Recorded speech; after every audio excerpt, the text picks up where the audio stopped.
Roman Bellacorte didn't come back to his own wedding night. He sent a text at 1:47 a.m. Running late.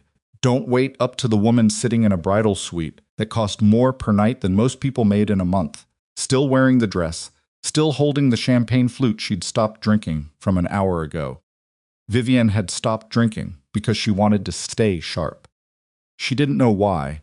She just felt it, that particular stillness in her chest that came right before something broke. She found the tablet beside the nightstand at 20 a.m. By 2:14 a.m. she knew everything. 4 years.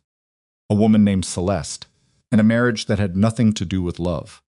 If you've ever sat completely still while your entire life collapsed around you, not crying, not screaming, just knowing, then you already understand what happened next. And if you haven't, stay with me. Because what Vivienne Ashcroft did in the next 7 days will make you question everything you think you know about power, patience, and what a woman is capable of when a man mistakes her silence for weakness. Subscribe to this channel so you never miss a story like this one. Hit like and drop a comment telling me what city or country you're watching from. I want to see how far this story travels. The Fairmont Copley Plaza knew how to make a room feel like a promise. Ivory drapes, pale gold light from the sconces. Flowers. Vivienne had specifically chosen white ranunculus, no lilies, because lilies at a wedding felt like hedging your bets against death. The room smelled like them still, rich and soft, and Vivienne sat on the edge of the bed with her spine perfectly straight and her hands folded in her lap and looked at the tablet on the nightstand, the way you look at a stove burner you've just realized you left on. Roman's tablet. He always left it somewhere. Keys, phone, tablets. Roman Bellacorte, the man who controlled more moving parts than a Swiss watch factory, could not keep track of his own personal belongings in a domestic setting. It was the thing that had charmed her once. This small human carelessness in a man who was otherwise relentlessly precise. She hadn't meant to look at it.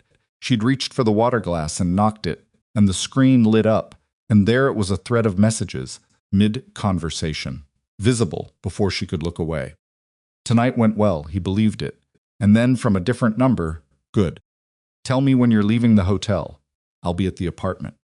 She picked it up. She shouldn't have. She did.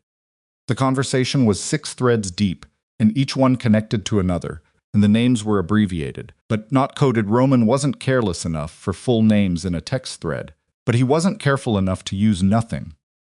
And Vivienne was smart enough to follow the trail. She'd always been the kind of person who finished puzzles by working from the edges in. She had a master's degree in financial law from Georgetown. She had spent 3 years before meeting Roman restructuring the legal frameworks of her family's investment portfolio. She was not, by any reasonable metric, a woman who could be handed a partial picture and prevented from seeing the whole. By 2:14 she had the whole. Celeste Navarro, 4 years. An apartment on West 73rd Street in Manhattan that Roman paid for through a property management LLC she'd never heard of. A woman he'd apparently been seeing since before he met Vivienne, through all 3 years of their relationship, through the 18 months of their engagement, through the ceremony that afternoon, where he'd looked her in the eye and said "I do" with the kind of steadiness she'd interpreted as conviction. Vivienne sat with the tablet in both hands for a long time. The room didn't feel like a promise anymore. She thought about a lot of things in that silence. She thought about the first time Roman had taken her to dinner, the private room at Menton, the way he'd ordered, without looking at the menu, and then asked what she wanted before touching his own food. She'd thought that was consideration. She'd thought that was a man who understood how to make someone feel seen. She thought about her mother saying, 3 days before the wedding, Vivienne, he's very controlled for a man who runs what he runs. Her mother had meant it as a compliment. Vivienne had taken it as one. She thought about the prenuptial agreement she'd signed 4 months ago, the one drafted by Roman's attorneys, the one her own lawyer had reviewed and called fair but unusually thorough in the areas concerning access to marital financial structures. She thought, he built a cage and told me it was a house. Then she put the tablet back exactly where she'd found it. She didn't cry. She noticed this about herself with a kind of detached curiosity, that there were no tears, no shaking hands, no impulse to throw the champagne flute at the wall. There was only that stillness, and underneath it, something that felt less like grief and more like clarity. She'd been used. The question was what to do about it. At 3:15 a.m., she called Mara. Mara Reyes had been Vivienne's closest friend since their second year at Georgetown, where they'd been assigned adjacent seats in a contract seminar and spent the entire semester passing notes about the professor's habit of mispronouncing indemnification. Mara was a family attorney in Boston now. She was also the kind of person who answered the phone at 3:0 a.m. without sounding annoyed about it. Viv, just that. One word, the way Mara answered every call, like she was confirming Vivienne still existed. I need you to come to the hotel. A pause, how bad? Vivienne thought about how to answer that. He left his tablet. Another pause, longer. I'm getting dressed. Mara arrived 40 minutes later in jeans and a blazer thrown over a t-shirt, her dark hair still loose. And she walked into the suite and looked at Vivienne in the wedding dress and didn't say anything for a full 5 seconds. You haven't changed. I haven't done anything yet. Vivienne handed her the tablet. Mara read. Her face did not change much. She was a lawyer. She'd learned to manage her face, but Vivienne watched the small things. The slight tightening around her jaw. The way her thumb stopped scrolling for a moment on something. Celeste Navarro, Mara said. 4 years, he was already seeing her when you met him. Yes, Mara set the tablet down. She looked at Vivienne very directly. What do you want to do? This was why Vivienne had called her. Not for sympathy. Not for someone to tell her she had every right to be furious. She already knew she had every right. She wanted someone who would ask the right question, and Mara always asked the right question. I want to understand what I have access to, Vivienne said. Legally. Right now, tonight, as his wife. Mara was quiet for a moment. You signed a prenup. I know what I signed. I also know what the prenup didn't cover. Which is evidence, Vivienne said. She didn't sleep that night. By the time pale gray light started coming through the curtains, she had made a list. Not on paper, she wasn't reckless, but in her head, organized and sequential, the way she used to structure financial audits when she was 26 and working 16-hour days, and everything had to be accounted for. What she had, her name on the joint accounts established after the ceremony. Her legal status as Roman's wife. 3 years of proximity to a man who, despite everything, trusted her enough to leave his tablet unlocked. What she needed, someone who understood financial forensics at a level she didn't. She thought of Nadia Calder. Nadia was a forensic financial analyst she'd worked with twice in her pre-Roman professional life, once on a complex inheritance dispute, once on a fraud investigation involving a hedge fund. Nadia was 43, precise to the point of seeming cold, and the most thorough person Vivienne had ever met professionally. She'd once reconstructed a 14-year transaction history from 2 grocery receipts and a partially shredded bank statement. Vivienne didn't call her that morning, not yet. She needed to think first. She needed to understand what she was walking into. What she was walking into, she realized, was not just a bad marriage. She was walking into Roman's empire. She'd known in the abstract what Roman was. Boston was not a city that kept those kinds of secrets well. The Bellacorte name meant something specific in this town, had meant it for 2 generations. Roman had never explicitly told her the particulars, and she had never explicitly asked, and they had both maintained this understanding the way 2 people maintain a fiction they both need, because the alternative requires a kind of courage neither of them had been ready for.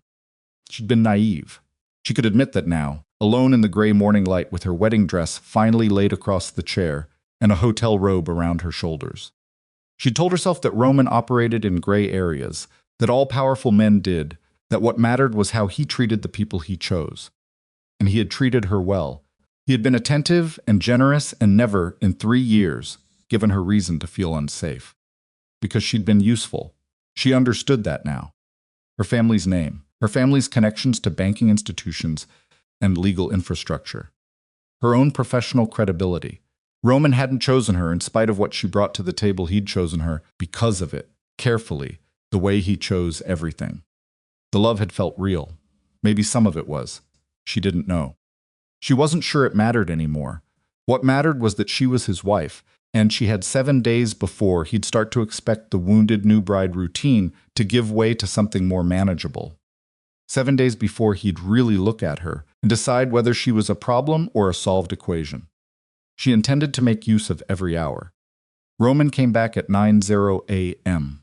He looked tired in the specific way of a man who'd spent the night doing something he wasn't prepared to account for, not sleepless tired, just slightly off. The way a painting hangs wrong by a fraction of an inch, and you can feel it before you identify it. He'd changed his shirt. Vivienne noticed because she always noticed. Because 3 years with a man teaches you the inventory of his habits, whether you intend to learn it or not. "I'm sorry about last night," he said. He sat on the edge of the bed, not touching her, his elbows on his knees. He looked at the floor. Business. It couldn't wait. "I figured," Vivienne said. She was at the window. She'd moved there when she heard the elevator, giving herself somewhere to look that wasn't at him. "You should have called," she said. "I know, it's our wedding night, Roman." He looked up at her then, and she looked back, and she held his gaze the way you hold something fragile carefully, not too tight, aware of what breaking it would cost. "I know," he said again. He stood up and came to where she was, and put his hands on her shoulders, and she let him. "I'm sorry, Vivienne. I mean that." She studied his face. The lines around his eyes, the way his jaw still held tension even when he was trying to be soft. He was 52 and he looked it, in the good way, not diminished, just real, a face that had made 1,000 calculations and wore the weight of them without apology. She'd loved this face. She still did somewhere underneath the rage. She was keeping very, very quiet.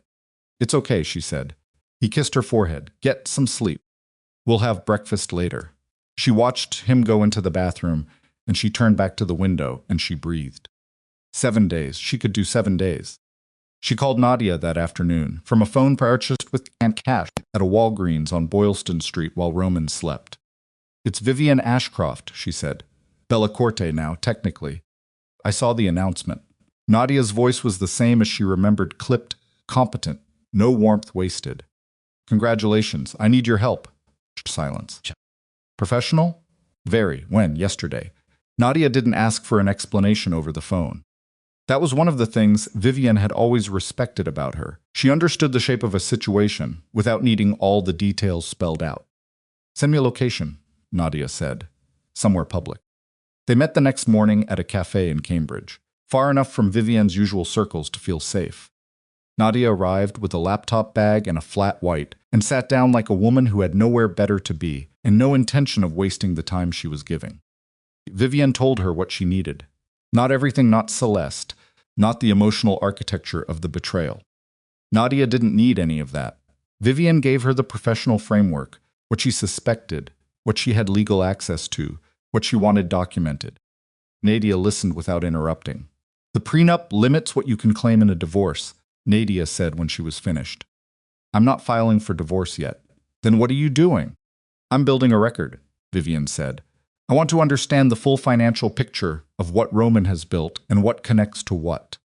And I want documentation of everything I can legally access as his wife before I make any decisions." Nadia looked at her for a moment. "You think there are things in those structures that shouldn't be there?" "I think Roman Bellacorte didn't become Roman Bellacorte by keeping everything clean," Vivienne said. "And I think if I look carefully at what's in my reach right now, I'm going to find proof of things that have nothing to do with a marital dispute." Nadia tapped one finger on the table once. "All right. I'll need 3 days to get oriented. You give me access to everything you can, legitimately provide account numbers, entity names, whatever you have visibility into, and I'll tell you what I'm seeing." "And discretion?" "I charge for my time," Nadia said. "Not for talking." The 7 days that followed were the strangest of Vivienne's life. She played the role she needed to play dutiful new wife, slightly quieter than usual, which Roman attributed to the emotional weight of a big wedding and the adjustment of sharing a life with someone. He was solicitous in that particular way of men who know they've done something wrong and are compensating without naming it. He brought her coffee in the morning. He asked about her family. He made reservations at restaurants she liked and let her choose the conversation topics. Vivienne smiled. Vivienne listened. Vivienne asked the right questions about his day, the ones that felt like affection and not interrogation, and she noted everything he said with the precision of a person who has decided that information is the only currency that matters. At night when Roman slept, or when he left, and he left often, always with the same oblique explanations she'd learned not to challenge, she worked. She worked from the new phone, communicating with Nadia through a secure messaging platform Nadia had set up. She passed account access where she had it. She documented what she could see inside the structures Roman had established in both their names after the marriage. What Nadia found in 3 days made Vivienne sit very still for a long time. The offshore structures were elaborate but not impenetrable, not to someone with Nadia's eye. Layered LLCs, pass-through entities, shell companies registered in Delaware and the Caymans, and one in Cyprus that shouldn't have existed at all given the nature of its stated business.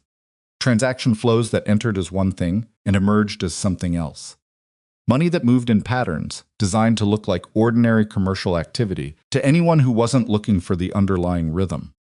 He's been running significant cash through legitimate business fronts, Nadia told her. The construction subsidiaries, the hospitality properties. The documentation is clean on the surface, but the volumes don't match the operational scale of the businesses. How long? Best I can tell from what you've given me, at least 12 years. Maybe longer. 12 years. Vivienne did the math. 4 years before she'd met him.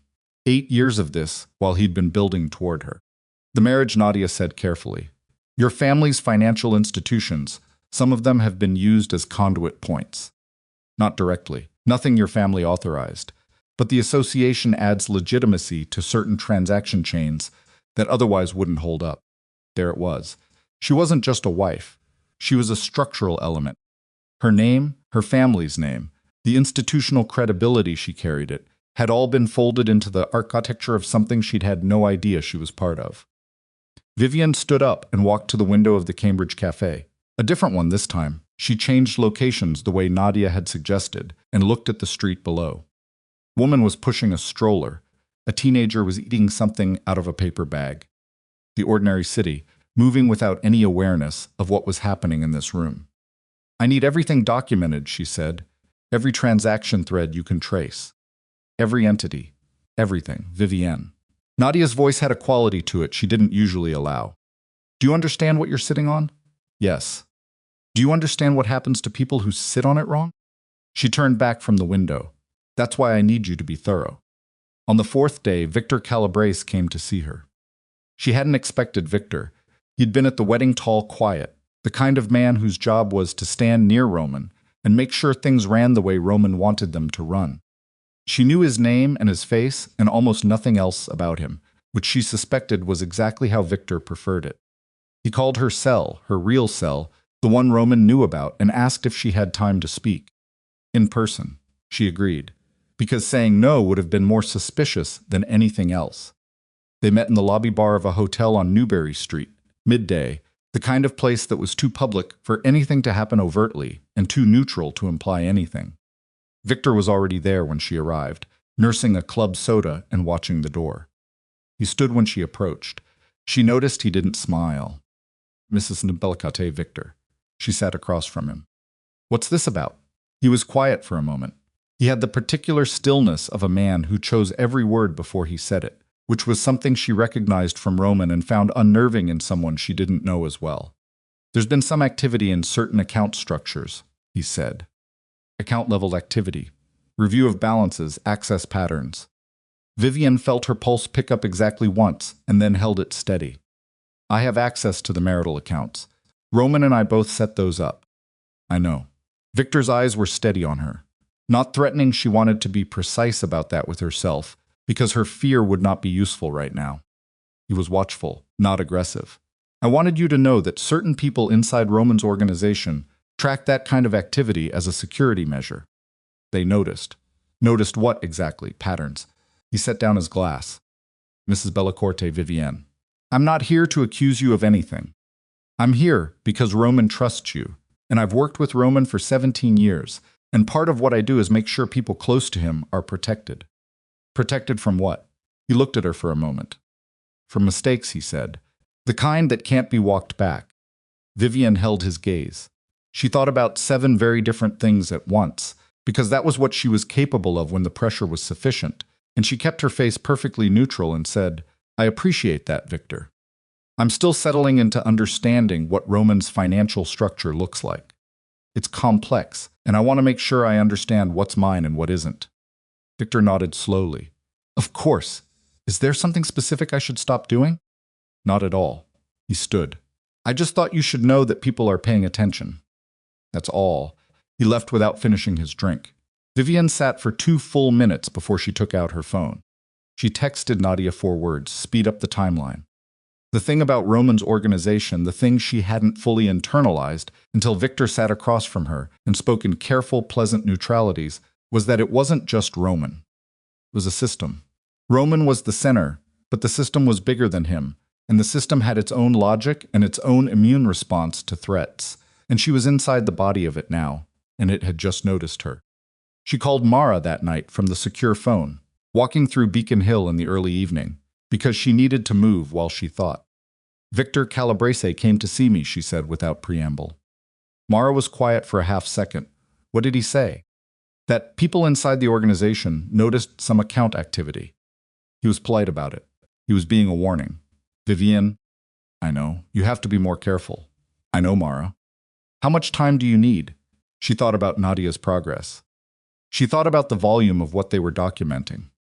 She thought about the architecture of what she was building, not just evidence, but a structure of distribution, so that what she had couldn't be contained in one place or recovered by pulling a single thread. 3 more days, she said. Maybe 4. That's too long. Then 2. I need 2 more days from Nadia, and then I need 1 day to set up the distribution. Mara said something under her breath that wasn't quite a word. What's the distribution plan? Multiple recipients. Compartmentalized, no one recipient gets the full picture. Legal holds in 2 jurisdictions, and a portion to federal contacts I'm still identifying. Another pause. How are you identifying federal contacts you can trust? I'm not trusting anyone completely, Vivienne said. I'm releasing evidence into an ongoing case structure. Once it's there, it doesn't need a trustworthy recipient. It just needs to exist in a file. Mara was quiet for a long moment. You thought this through. I've had 7 sleepless nights, Vivienne said, and a very good reason. She stopped walking. She was standing outside a brownstone on Pinckney Street, old brick and window boxes, a lamp on inside. Someone's ordinary evening, Mara. If something goes wrong before I get out. Nothing's going to go wrong if it does. Vivienne. The documentation package. Nadia has a copy in a structure you'll be able to access if I tell you the protocol phrase. I'll send it to you tonight. Silence. Okay, Mara said finally. Send it. On the 5th day, she found out about the investment vehicle. It wasn't something Nadia flagged, it was something Vivienne found herself, working through entity documents she'd photographed during a day when Roman left the house and forgot to take his briefcase. She hadn't planned for the briefcase. She hadn't gone looking for it. It was just there, on the kitchen counter, and the case was unlocked because Roman was meticulous about 1,000 things and occasionally careless in specific domestic ways, and she stood in the kitchen for 40 seconds before she opened it. The investment vehicle was registered in her name. Not as a co-owner, not as a signatory. In her name, fully, with documentation going back 2 years before they were engaged, listing her as the sole manning member of an LLC she had never heard of, never signed documents for, and had absolutely no knowledge of. Her hands were very steady when she photographed the documents. She was proud of that afterward, because what she was feeling underneath the steadiness was something that didn't have a clean name, not quite rage, not quite fear, something that occupied the same space as both without being either. He'd put her name on something she didn't control and didn't know about. If that entity was ever investigated, if anything attached to it came under federal scrutiny, her name was on it. She was built into the architecture, not just as legitimacy, but as liability. She put the briefcase back exactly as she'd found it. She went to the bathroom and ran cold water over her wrists, an old habit from high-stress work situations, something that pulled sensation back into the body, and she looked at herself in the mirror for a count of 20. He didn't just use you, she thought. He built you into the machine and left you there as a part that could take damage if the machine broke. She dried her hands. She texted Nadia, "There's more. I'm sending photos in 10 minutes. Celeste Navarro called on the 6th day. Vivienne almost didn't pick up. She didn't recognize the number and she'd been screening everything. But something made her answer, maybe just exhaustion, maybe the instinct that the situation was already past the point where an unexpected call could make things significantly worse. Is this Vivienne? The voice was low, careful, with an accent she couldn't immediately place. Not Boston, somewhere warmer. Who is this? Celeste Navarro. A pause. I know who you are. I've known about you for 3 years. Vivienne stood in the middle of the hotel suite. They were still at the Fairmont, An arrangement she was using deliberately because the familiarity of the space made Roman comfortable and comfort made him careless, and she did not move. "Why are you calling me?" "Because Roman told me last night that you're not what he expected." Celeste's voice was even, controlled, but Vivienne heard something underneath it. Not anger. Something older than anger. "He said you were quieter than he anticipated. That you weren't making a scene. Should I be? Most people would." A pause. "I'm not calling to apologize. I don't think an apology covers what I'd be apologizing for." "No," Vivienne agreed. "It doesn't. I'm calling because I want you to know that I understand what he did. To both of us." Celeste's breath was audible for a moment. "I believed him for 4 years. He told me things that weren't true, and I chose to believe them because the alternative was admitting what I was to him." "What were you to him?" "The same thing you are." Celeste's voice was flat, a piece on his board. Vivienne sat down on the edge of the bed. "I'm not asking for anything from you," Celeste said. "I'm not asking to be part of whatever you're doing, and I can tell you're doing something, because Roman is careful, and he's not completely sure what's happening with you, and that unsettles him. And when Roman is unsettled, he talks." "What do you want?" "Nothing, a beat. Maybe that's not true. Maybe I want someone to know that I wasn't stupid. That I wasn't just a woman who let herself be deceived. That I made choices with the information I had, and the information I had was deliberately incomplete." Vivienne looked at the window. The light was different at this hour late afternoon, the city going amber outside the glass. "I know that," she said, "for what it's worth." The silence stretched between them. "He's leaving for New York tomorrow," Celeste said. "He told me he'll be there Thursday night." Vivienne processed this. "Thank you." The line went quiet for a moment. "Be careful," Celeste said. And then she hung up. Vivienne held the phone. She thought about what it meant that Celeste had called. She thought about what it meant that Celeste knew Roman was unsettled. She thought about what it meant that the woman who had been, by any reasonable definition, her rival for 4 years had just handed her a schedule. She thought, he made enemies of the wrong people. Then she picked up the secure phone and called Mara. "Roman's leaving for New York tomorrow," she said. "We moved the day after." She spent the evening of day 6 doing something she hadn't allowed herself since the morning after the wedding. She sat with it. She let herself sit with the actual weight of it, not the logistics, not the strategy, not the documentation protocols, just the raw and ugly fact of what had happened to her. She'd loved Roman Bellacorte. She'd made that choice with everything she had, and she'd been wrong about who he was, and that wrongness had cost her something she couldn't fully name yet, something that had to do with the version of herself that had believed in this. She wasn't a woman who cried easily. She cried for about 4 minutes, which felt significant given how long she'd been holding it, and then she stopped and washed her face and went back to the secure phone. She had work to do. The specific shape of the plan had been building itself in her mind over 6 days. The way good plans do not all at once, but piece by piece, each element connecting to the next. The financial documentation. The legal structure to protect her own assets. The distribution list carefully selected, compartmentalized, so that nothing could be traced back to a single release. The exit route developed with Nadia's help through contacts. Vivienne didn't ask too many questions about, because some questions were luxuries. What she was doing was not theft. She was scrupulous about this. She moved nothing that wasn't legally accessible to her. She claimed nothing she wasn't entitled to under the marital framework, which was limited, yes, but not nothing. What she released was evidence, and evidence of crimes was not the private property of the person who committed them. What she was doing was ending this, not just the marriage.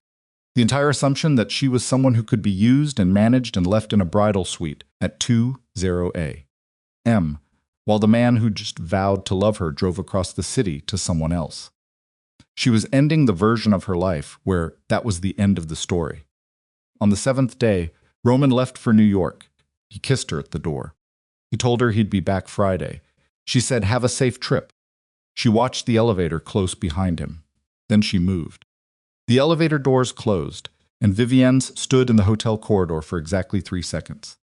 Not because she was hesitating, because she was counting. 1, 2, 3. Then she went back inside, sat down at the desk, opened the secure phone, and started making calls. The first call was to Nadia. "He's gone," Vivienne said. "How long do we have?" he said Friday. I'm treating it like Thursday. Smart. Nadia's voice was already in motion keyboard sounds, the particular rhythm of a woman who'd been waiting for this. The documentation package is complete. All the thread traces, entity maps, transaction histories going back to 2011. Everything you photographed from the briefcase, cross-referenced against the public filings. The LLC in my name, documented and isolated as a separate exhibit. I flagged the signature discrepancies. Whoever signed your name on those formation documents did a reasonable job, but the notarization date doesn't align with the standard processing window for the registered agent they used. A federal examiner would catch it inside of 20 minutes. Vivienne wrote nothing down. She hadn't written anything on paper in 6 days. Good. Vivienne, Nadia paused, which she almost never did. The full picture of what's in here, I want you to understand what you're holding before you release any of it. Tell me.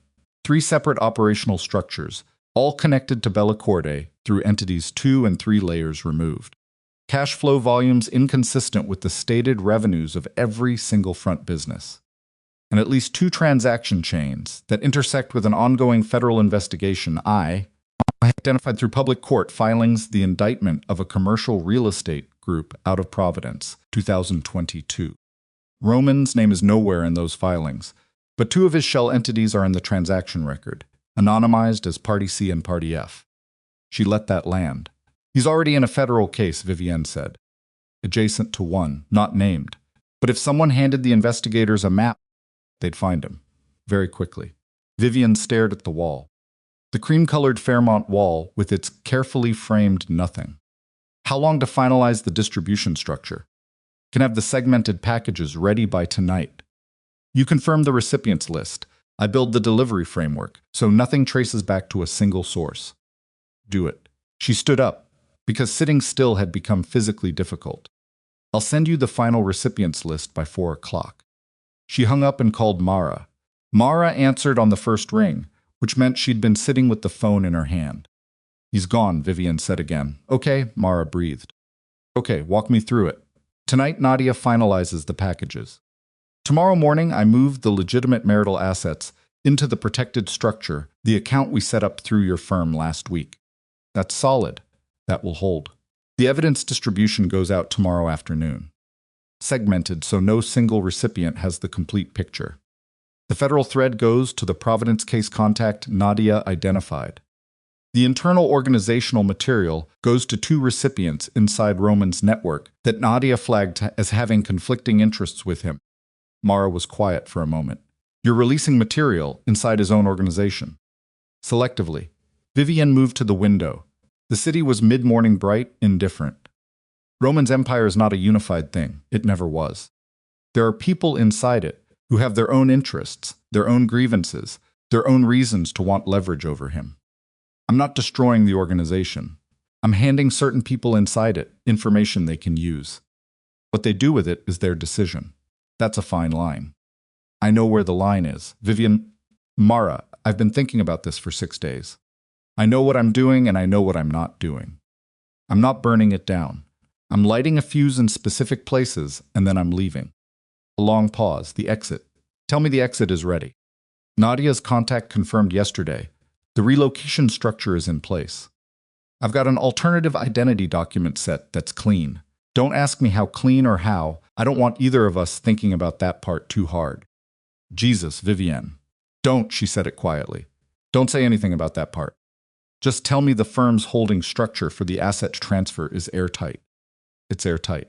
Mara's voice was steady now, the lawyer back in control of the friend. The transfer will be legal, documented, and defensible. Roman can challenge it in court if he wants to, but it'll take him 18 months minimum, and the amount isn't large enough to justify that kind of exposure, given everything else he's going to be dealing with. Good. What do you need from me today? Be reachable. That's all. She hung up and stood at the window for a moment, watching a cab negotiate a tight turn on Copley Square below. The driver was patient about it. He didn't honk. He just waited for the geometry to work itself out. She understood that impulse completely. The 4 o'clock recipients list took her 3 hours to finalize. Not because she was uncertain, she'd built the architecture of it over 6 days, and it was solid. But the process of committing it to even a secure document felt like something she needed to do carefully, the way you handle something that, once set in motion, cannot be recalled. She sat cross-legged on the hotel bed with the secure phone and worked through it methodically. The federal thread, a contact within the Providence district, that Nadia had identified through court filings and professional network cross-referencing. Not a personal contact. Not someone Vivienne knew. A name attached to an open case, a case where two of Roman's entities already existed in the transaction record. The package going to this recipient was the most technically precise piece of what Nadia had built: transaction evidence, entity maps, the LLC documentation with the forged signature. Clinical. No narrative. Just numbers and names and dates, the language that federal investigators spoke fluently. The internal thread. 2 names inside Roman's organization. This was the part that had taken her the longest. Nadia had spent 2 days mapping the internal power structure, working from the financial data, who controlled which revenue streams, which lieutenants had operational independence, where the friction points were. Every organization had them. Roman's was no different. And the material she was releasing to these 2 recipients was not the federal evidence that would be dangerous to them and to her. It was the internal financial information, account structures they didn't know about, revenue streams Roman had apparently kept separate from what they believed was their operational territory. The point was not to destroy Roman. The point was to fracture his control from the inside, to make the next 6 months of his life so complicated that he wouldn't have the attention or the resources to come after her effectively. She sent the finalized list to Nadia at 4:02 p.m. Nadia's response came back in 11 minutes, packages built. Ready to deploy on your signal. Confirm timing. Vivienne wrote back tomorrow 2 p.m. Then she put the phone down and ordered room service, because she hadn't eaten properly in 2 days, and she needed to think clearly tomorrow, more than she'd ever needed to think clearly in her life. She was halfway through a bowl of soup she was eating, without tasting, when the room phone rang. The room phone. She stared at it for 1 full ring before she understood what was wrong.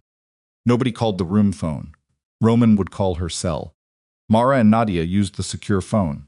Hotel management would use the room phone if there was a fire or a maintenance issue, but the tone of the ring, 2 quick pulses, then a pause, was different from the standard hotel ring pattern. She picked it up on the 3rd ring. Mrs. Bellacorte. Victor Calabrese. She set down the soup spoon. Victor, I'm in the lobby.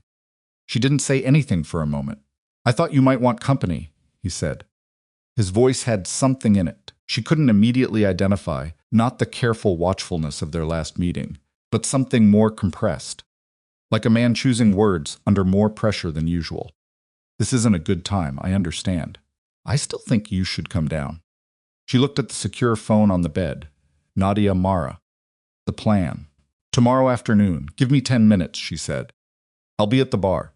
She put the secure phone in the hotel safe. She'd changed the code the first day and went to the bathroom and looked at herself.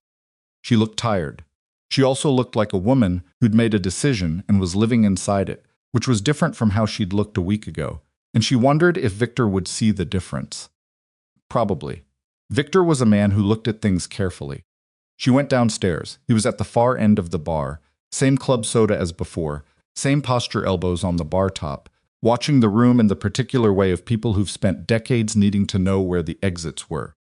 He saw her the moment she came through the door, and his face didn't change, which told her he'd expected her to come. She sat down beside him. The bartender glanced over. She shook her head. You used the room phone, she said. Your cell's going to voicemail. I'm being selective about calls. He nodded, like this was reasonable. How are you doing? Victor. She kept her voice even. You didn't come to ask how I'm doing.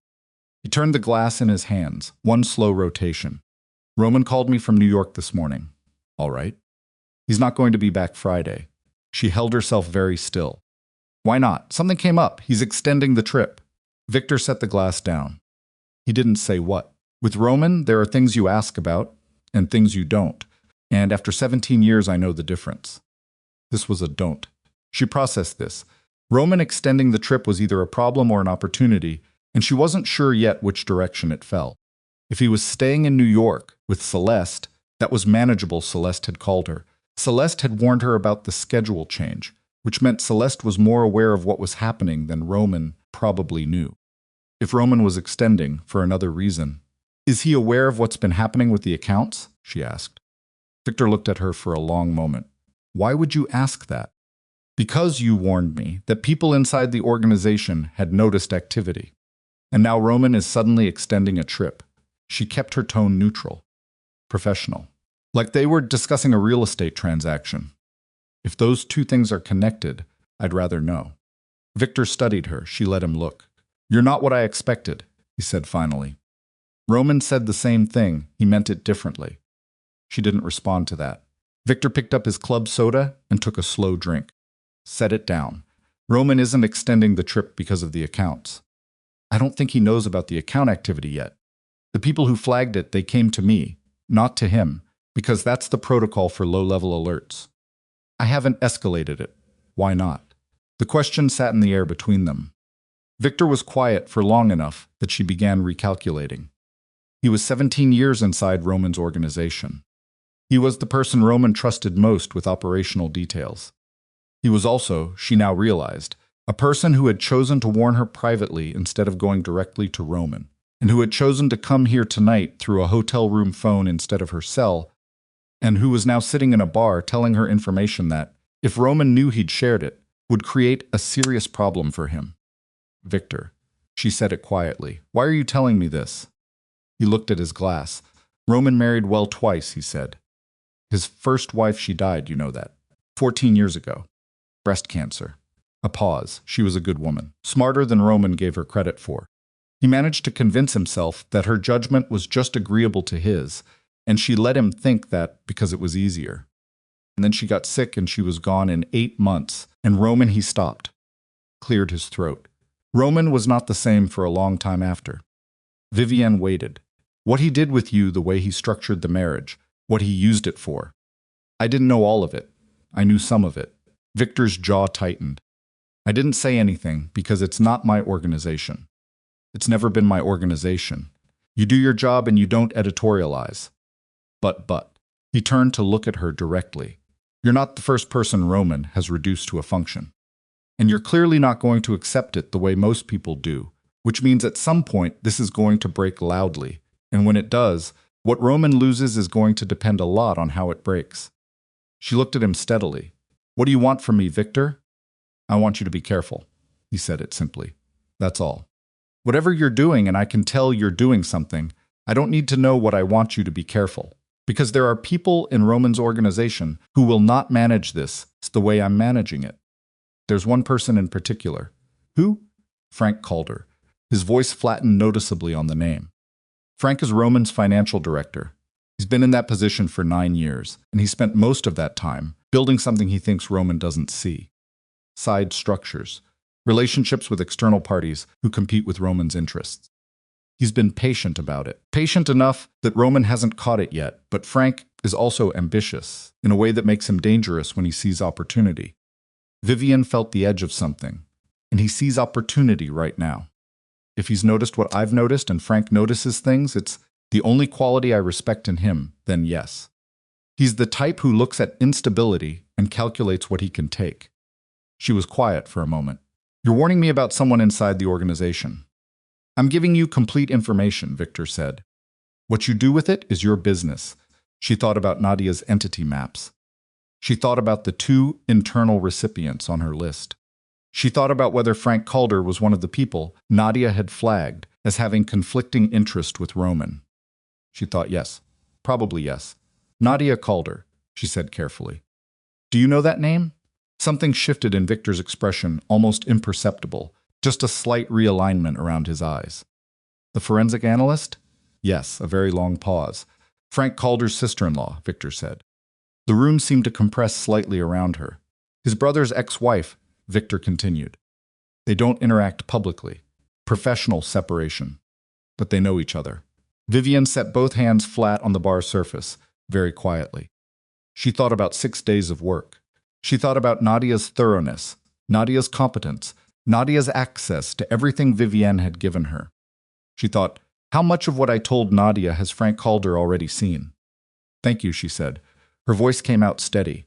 She was distantly impressed by this. Victor nodded. He didn't say anything else. She stood up. She walked back to the elevator at a normal pace, not hurrying, because the lobby had cameras and rushing was a visible change in behavior, and she was past the point of visible changes in behavior. She got into the elevator. The doors closed. She leaned back against the wall and took 3 slow breaths.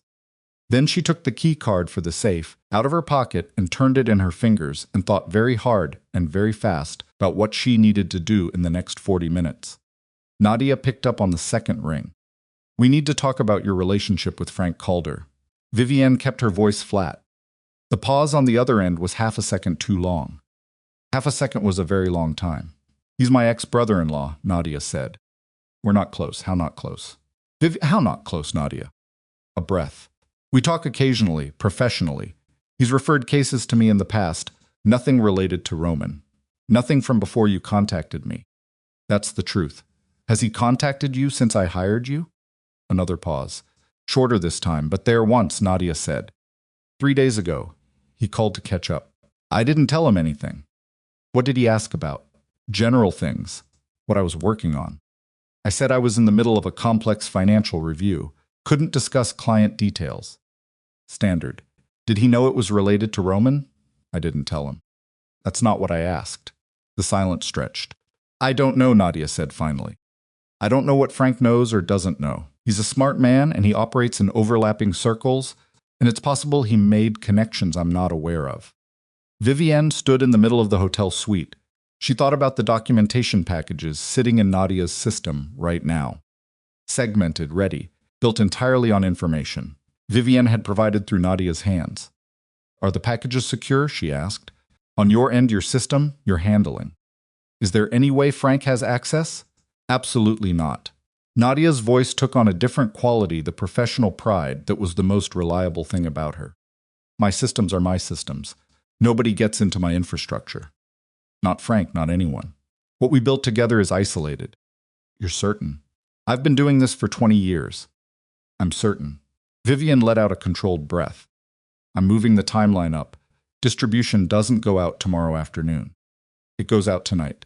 Tonight, Nadia absorbed this. I can do it, but I need a couple hours to do it right." "You have 2 hours, Vivienne, if we rush the distributions." The alternative is waiting and giving Frank Calder, who is apparently aware that something is happening, more time to figure out what that something is. She walked to the window. Outside, the city was going dark, the early autumn evening pulling color out of the sky. 2 hours, get it ready. I'll confirm the final signal. All right. Nadia was already moving, she could hear it. The shift in ambient sound, the opening of a laptop. 2 hours, she hung up and immediately called Mara. "The timeline moved," she said when Mara answered. "How for night?" "Vivienne, the asset transfer." "The asset transfer still goes tomorrow morning, before he's back. The distribution goes tonight. I'll explain everything later, but I need to know your holding structure is ready for a morning transfer on short notice." "It's ready. It's been ready since Tuesday." Mara paused. "What happened?" "Victor Calabrese told me something I needed to know. Nadia Calder has a connection to someone inside Roman's organization I wasn't aware of." "How bad? I don't know yet." "Bad enough to move." Mara's breath was audible. "Do you trust Nadia?" Vivienne thought about that, honestly. "I trust her competence. I trust her professional ethics. I trust that her system is secure because her professional identity depends on it being secure. Trust is the information environment around her, the fact that people who matter to this situation know she exists and potentially know she's working. So you move before that becomes a problem. Tonight." "Okay." Mara's voice went into its clean, precise mode, the voice she used in depositions. "What do you need from me right now?" "Nothing until morning. Be at your office at 8. Have the transfer documents ready." "I'll be there at 7. She hung up. She went to the safe, retrieved the secure phone, and sat on the edge of the bed with it in both hands. She thought about Frank Calder. She thought about the internal recipients on her distribution list, the 2 people Nadia had flagged as having conflicting interests with Roman. She hadn't known when Nadia flagged them whether Frank Calder was one of those names. She pulled the list up in her memory, running through the criteria Nadia had used: operational independence, separate revenue interest, documented friction points in the financial data. Frank was the financial director. He would have operational independence by necessity. He would have financial structures that were nominally under Roman's umbrella, but managed through his own hands. She thought if Frank was on that internal distribution list, if he received a package tonight that showed him things about Roman's financial architecture that Roman hadn't shared with him, what would Frank do with it? Not go to Roman. Frank wouldn't go to Roman. If Victor was right about Frank building side structures, then Frank wanted leverage over Roman, not loyalty to him.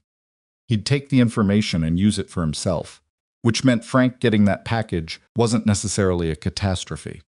It might even be useful another pressure point on Roman from inside his own organization, keeping Roman too busy managing internal fractures to focus outward. But she needed to know what Frank already knew. Because if Frank had pieced together enough from his contact with Nadia to anticipate the distribution, if he moved before the packages went out, if he went to Roman tonight, then the entire structure collapsed. She needed a read on Frank. She picked up the secure phone and sent a message to Nadia. Is Frank Calder on the internal distribution list? Nadia's response took 4 minutes. Yes. Second internal recipient. His role fit all the criteria. Vivienne stared at that for a moment. Frank Calder, the man potentially aware that something was happening. The man with a connection to Nadia, about to receive a package of internal financial information he wasn't supposed to have. She wrote back, remove him from the list. A pause longer this time. Then understood, reconfiguring now. She thought about whether that was the right call. She thought about the logic of it. Frank receiving information was potentially useful, but Frank receiving information while already suspicious was potentially very not useful. If Frank knew something was coming, he'd be positioned to use it aggressively and immediately, and aggressively and immediately was not the tempo she needed. She needed confusion. She needed Roman dealing with internal friction that he didn't understand the source of. She needed the empire turning on itself in ways that's kept it occupied. Frank Calder, primed and waiting, was not confusion. Frank Calder was a loaded weapon, pointed in a direction she couldn't predict. Remove him. She sent one more message to Nadia. Is there a secondary internal recipient in the data who has documented tension with Frank specifically? Not just with Roman. 7 minutes passed, yes. A man named Garrett Hollis. Regional Operational Head, South Boston Corridor. Nadia had noted friction between his revenue reporting and Calder's financial oversight going back 3 years. Vivienne thought about this. Frank was building something against Roman. Hollis appeared to be in conflict with Frank. If Hollis received information showing that Frank's financial oversight had been selectively obscuring revenue flows, which was what the data showed, under the surface Hollis would go to Roman. Not to help Roman, to use it against Frank, and Roman would suddenly have a war inside his own financial structure that he hadn't seen coming. She wrote to Nadia, add Hollis. Send him the package with the Calder financial discrepancy data included. Nadia, that's a significant escalation internally. Vivienne, I know. Nadia confirmed. Rebuilding that package now. 90 minutes to everything being ready. Vivienne looked at the clock. 8:47 p.m. She had 90 minutes. She ordered more food she wouldn't taste, and she went through the exit plan one more time in her head. Every step, every contingency. The way she used to review financial models the night before a major presentation, looking for the assumptions that were too clean, the places where her own optimism might have smoothed over something real. The exit plan held. At 10:31 p.m., Nadia sent one word, ready. Vivienne sat with her hands still on the phone for a moment. This was the thing about points of no return. They rarely felt dramatic when you reached them. There was no music. The room didn't change. She was just a woman in a hotel suite with a phone in her hands, and on the other side of a button, Roman's world was going to begin changing in ways he wouldn't fully understand until it was too late to stop. She typed, send it, and then she set the phone face down on the nightstand, and she went to the closet, and she began to pack methodically, only what she'd need, leaving everything Roman had bought her hanging exactly where it was. She packed her grandmother's watch, her Georgetown ID worn soft at the edges. A photograph she'd kept in her wallet for 11 years of herself and Mara at graduation, both of them squinting into the sun, neither of them knowing anything yet about how hard the next decade was going to be. She left her wedding ring on the nightstand. Not yet. Not tonight. She still needed to be Vivienne Bellacorte, still needed the morning to move the assets, still needed one more ordinary breakfast, if Roman checked the hotel records. But she looked at the ring for a long moment, and then her secure phone buzzed once gently with a message from Nadia that said only, "Delivered. All packages. Confirmed receipt on Federal Thread." Vivienne breathed. It was done. The packages were out. The federal investigators had the thread they needed to follow Roman into the Providence case. Hollis had the internal financial data that would send him directly to Roman, with evidence of what Frank Calder had been building. And Frank Calder, cut from the list at the last moment, would be the last person in the room to understand why the ceiling had started coming down. She sat on the edge of the bed in the quiet and thought, Roman is going to wake up tomorrow and not know yet. He was going to wake up in New York, probably in an apartment she'd never been invited to, and he was going to have breakfast, and at some point during the day, the first cracks were going to appear. A call from Hollis, a notification from somewhere inside the legal structure, a federal inquiry that shouldn't exist, and he wouldn't know where it came from. Not yet. He'd think about the account activity Victor had noticed. He'd think about the fact that she'd been quiet, too quiet, in the 7 days since he'd left her in the bridal suite. He'd think about whether those two things were connected. And then, maybe by tomorrow afternoon, maybe the day after the certainty would arrive. His wife had done this. His quiet, intelligent, underestimated wife had spent their honeymoon week dismantling the foundational security of everything he'd built, and had done it without a single dramatic scene, without a single accusation, without giving him one moment he could have used to stop her. Vivienne lay back on the bed. She stared at the ceiling. She thought, tomorrow morning, the asset transfer, then the hotel checkout, then South Station, then gone. She closed her eyes, and for the first time in 7 days, she felt something that might eventually become sleep pulling at the edges of her, and she let it come, because tomorrow was going to require everything she had, and the packages were out. And whatever came next was already in motion and could not be recalled. The ring sat on the nightstand, catching the lamplight.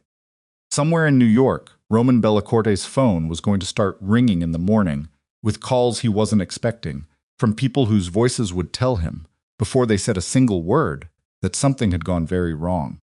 He just didn't know it yet. She woke at 5:47 a.m. without an alarm. This was something that happened to her under pressure. Her body decided sleep was finished before her mind caught up, and she'd open her eyes in the dark already knowing the day was going to require more than she had. She lay still for a moment, staring at the ceiling, listening to the hotel's particular brand of quiet, the distant hum of the elevator, the muffled suggestion of traffic 12 floors below, the air conditioning cycling through its own indifferent rhythm. The ring was still on the nightstand. She looked at it. Then she got up.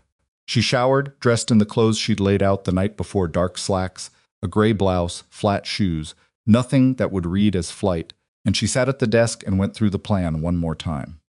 Not because she doubted it, because thoroughness was the only thing standing between her and every version of this going wrong. Asset transfer, Mara's office, 8 a.m., the legitimate marital funds, moved into the protected holding structure. Documented, clean, defensible. Roman could fight it in court if he wanted to. He wouldn't want to, because fighting it in court meant explaining the financial architecture of his marriage to a judge. And that was the last conversation Roman Bellacorte needed to have with any member of the judiciary right now. Hotel checkout, 9:30, maybe 10. She'd pay the balance in cash. She'd withdrawn it 4 days ago in increments, and she'd leave through the Dartmouth Street exit, not the main entrance. South Station, 11 a.m. train to New York, which she would not be taking. The ticket was purchased in her name to establish a travel record. She'd be on a different train to a different city, under the name on the clean document Set Nadia's contact had provided. She went through it twice. It held. At 15, she sent a message to Nadia, status. The response came back in 3 minutes, which was fast for Nadia. At this hour, Federal Thread confirmed received. Internal package to Hollis, no confirmation yet, but delivery was clean. No anomalies on my end overnight. Vivienne wrote back, any indication of external access to your system? None. I've been monitoring since midnight. She set the phone down and looked at the window. The sky outside was the particular gray-blue of very early morning, not yet committed to the day. She thought about Frank Calder. She'd removed him from the distribution list. She'd made that call based on the half-second pause in Nadia's voice when she'd asked about the relationship, and on Victor's characterization of Frank as the kind of man who moved on opportunity quickly. She'd been decisive about it. She thought, was that right? She ran it again. Frank knowing something was happening, but not knowing what that was a manageable uncertainty. Frank's receiving a package that told him exactly what was happening and being positioned to act on it aggressively that was not. She'd made the call she had to make with the information she had. She was still thinking about it when her regular cell phone rang. She looked at the screen. Roman 6, 21 a.m., she picked up. Good morning, she said. Her voice came out exactly as she needed it to, slightly sleepy, a little surprised to be called this early. Did I wake you? He sounded distracted. There was noise behind him, not street noise, something interior. A television, maybe, or another conversation in a different room. Almost. She pulled her feet up onto the chair, making herself small, which was a thing she did without thinking, when she needed to stay very still internally. Everything okay? Fine, a pause. Fine, I wanted to hear your voice. She thought, you've never called me at 6 in the morning to hear my voice. She said, that's sweet. How are you? I'm good. Quiet. Thinking about getting breakfast. She paused, letting the domestic normalcy of it settle. When are you thinking you'll be back? That's actually, he stopped. The background noise shifted. It might be a little longer than I thought. There's a situation here I need to manage. A situation. Business. Nothing for you to worry about, of course. She kept her voice warm and incurious. Take the time you need. I'm fine here. Another pause, longer. Vivienne, yes? He said nothing for a moment. Just her name, hanging there, and she had the particular sensation of standing on the edge of something that the next words out of his mouth might be the ones that changed everything she'd planned in the next 4 hours. I'll call you later, he said. Okay, she waited a beat. Roman. Yeah, come back when you can. She hung up and sat with the phone in her hand. Something was wrong. Not definitively, she had no specific data point. Just the tone of the call, the distraction behind it, the noise in the background that she'd identified after the fact as voices, plural, the low urgent register of people in an early morning conversation that wasn't casual, and the pause before he'd said her name. The particular quality of a man testing something. She messaged Nadia. Roman called me. Early morning, distracted, said there's a situation in New York. Is anything visible from your end that might indicate the federal thread moved faster than expected? Nadia's response took 8 minutes this time. I've been trying to reach you. Check the secure phone. She had 4 missed messages on the secure phone. All from Nadia. The first at 5:58 a.m., the second at 6:04, the third at 6:11, the fourth at 6:18, 3 minutes before Roman had called. She opened the most recent one first. Call me now, she called. Nadia picked up before the first ring finished. Where have you been? I was on my regular phone. Roman called. She stood up from the chair. What happened? The federal thread. Nadia's voice had a quality she'd never heard in it before, not panic. Nadia didn't panic, but something adjacent to it. A tightness. The contact I identified through the Providence filings. I was wrong about the case status. What do you mean? Wrong. The case I used to identify the contact, it's not active in the way I thought it was. The indictment I based the identification on, it was superseded 8 months ago.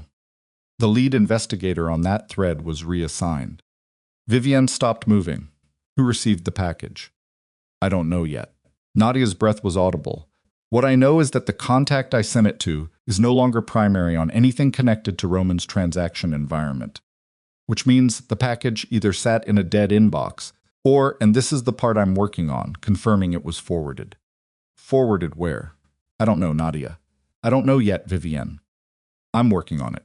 What I can tell you is that if it was forwarded internally, within the federal structure, that's fine, it still ends up in the right place, just through an extra step.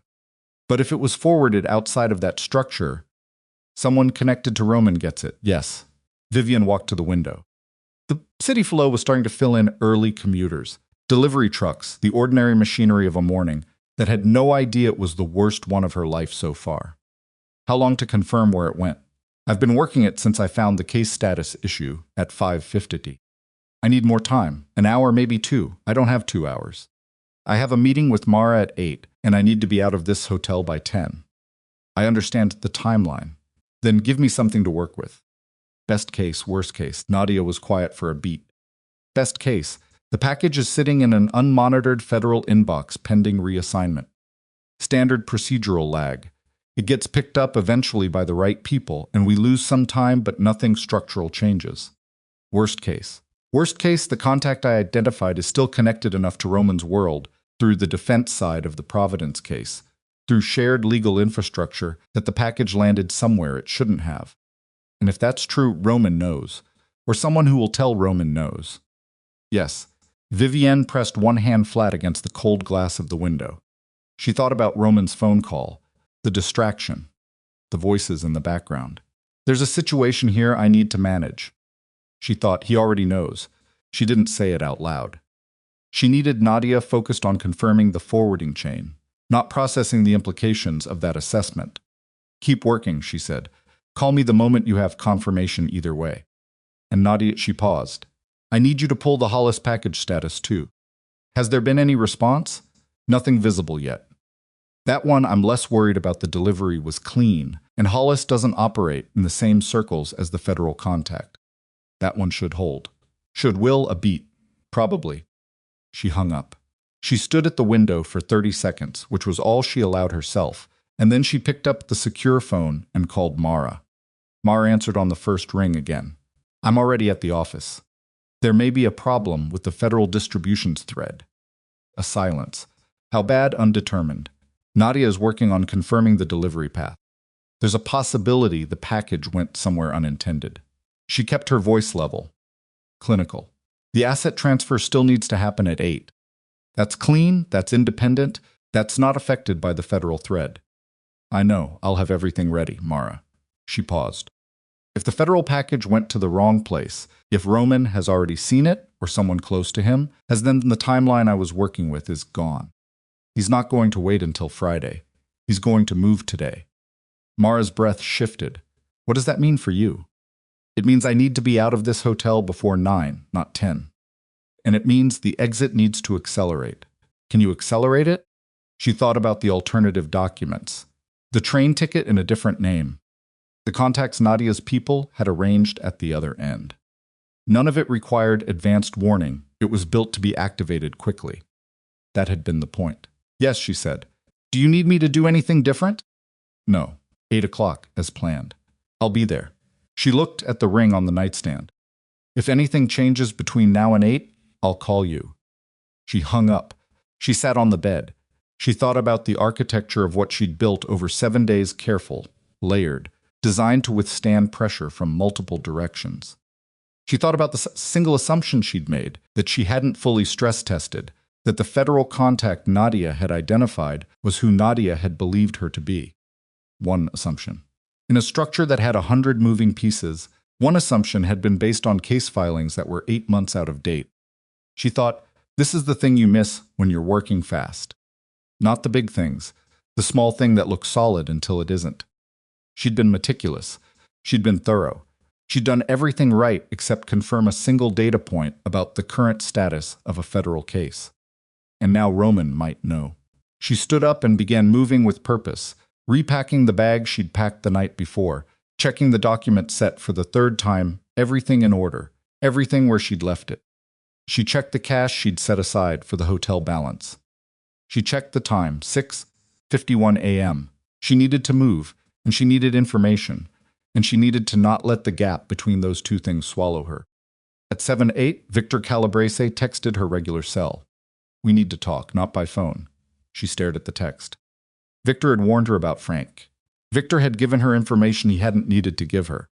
She had assessed him as a man who operated by his own code within Roman's organization, not loyal to Roman's interests absolutely, but loyal to something, some internal principle about how people ought to be treated.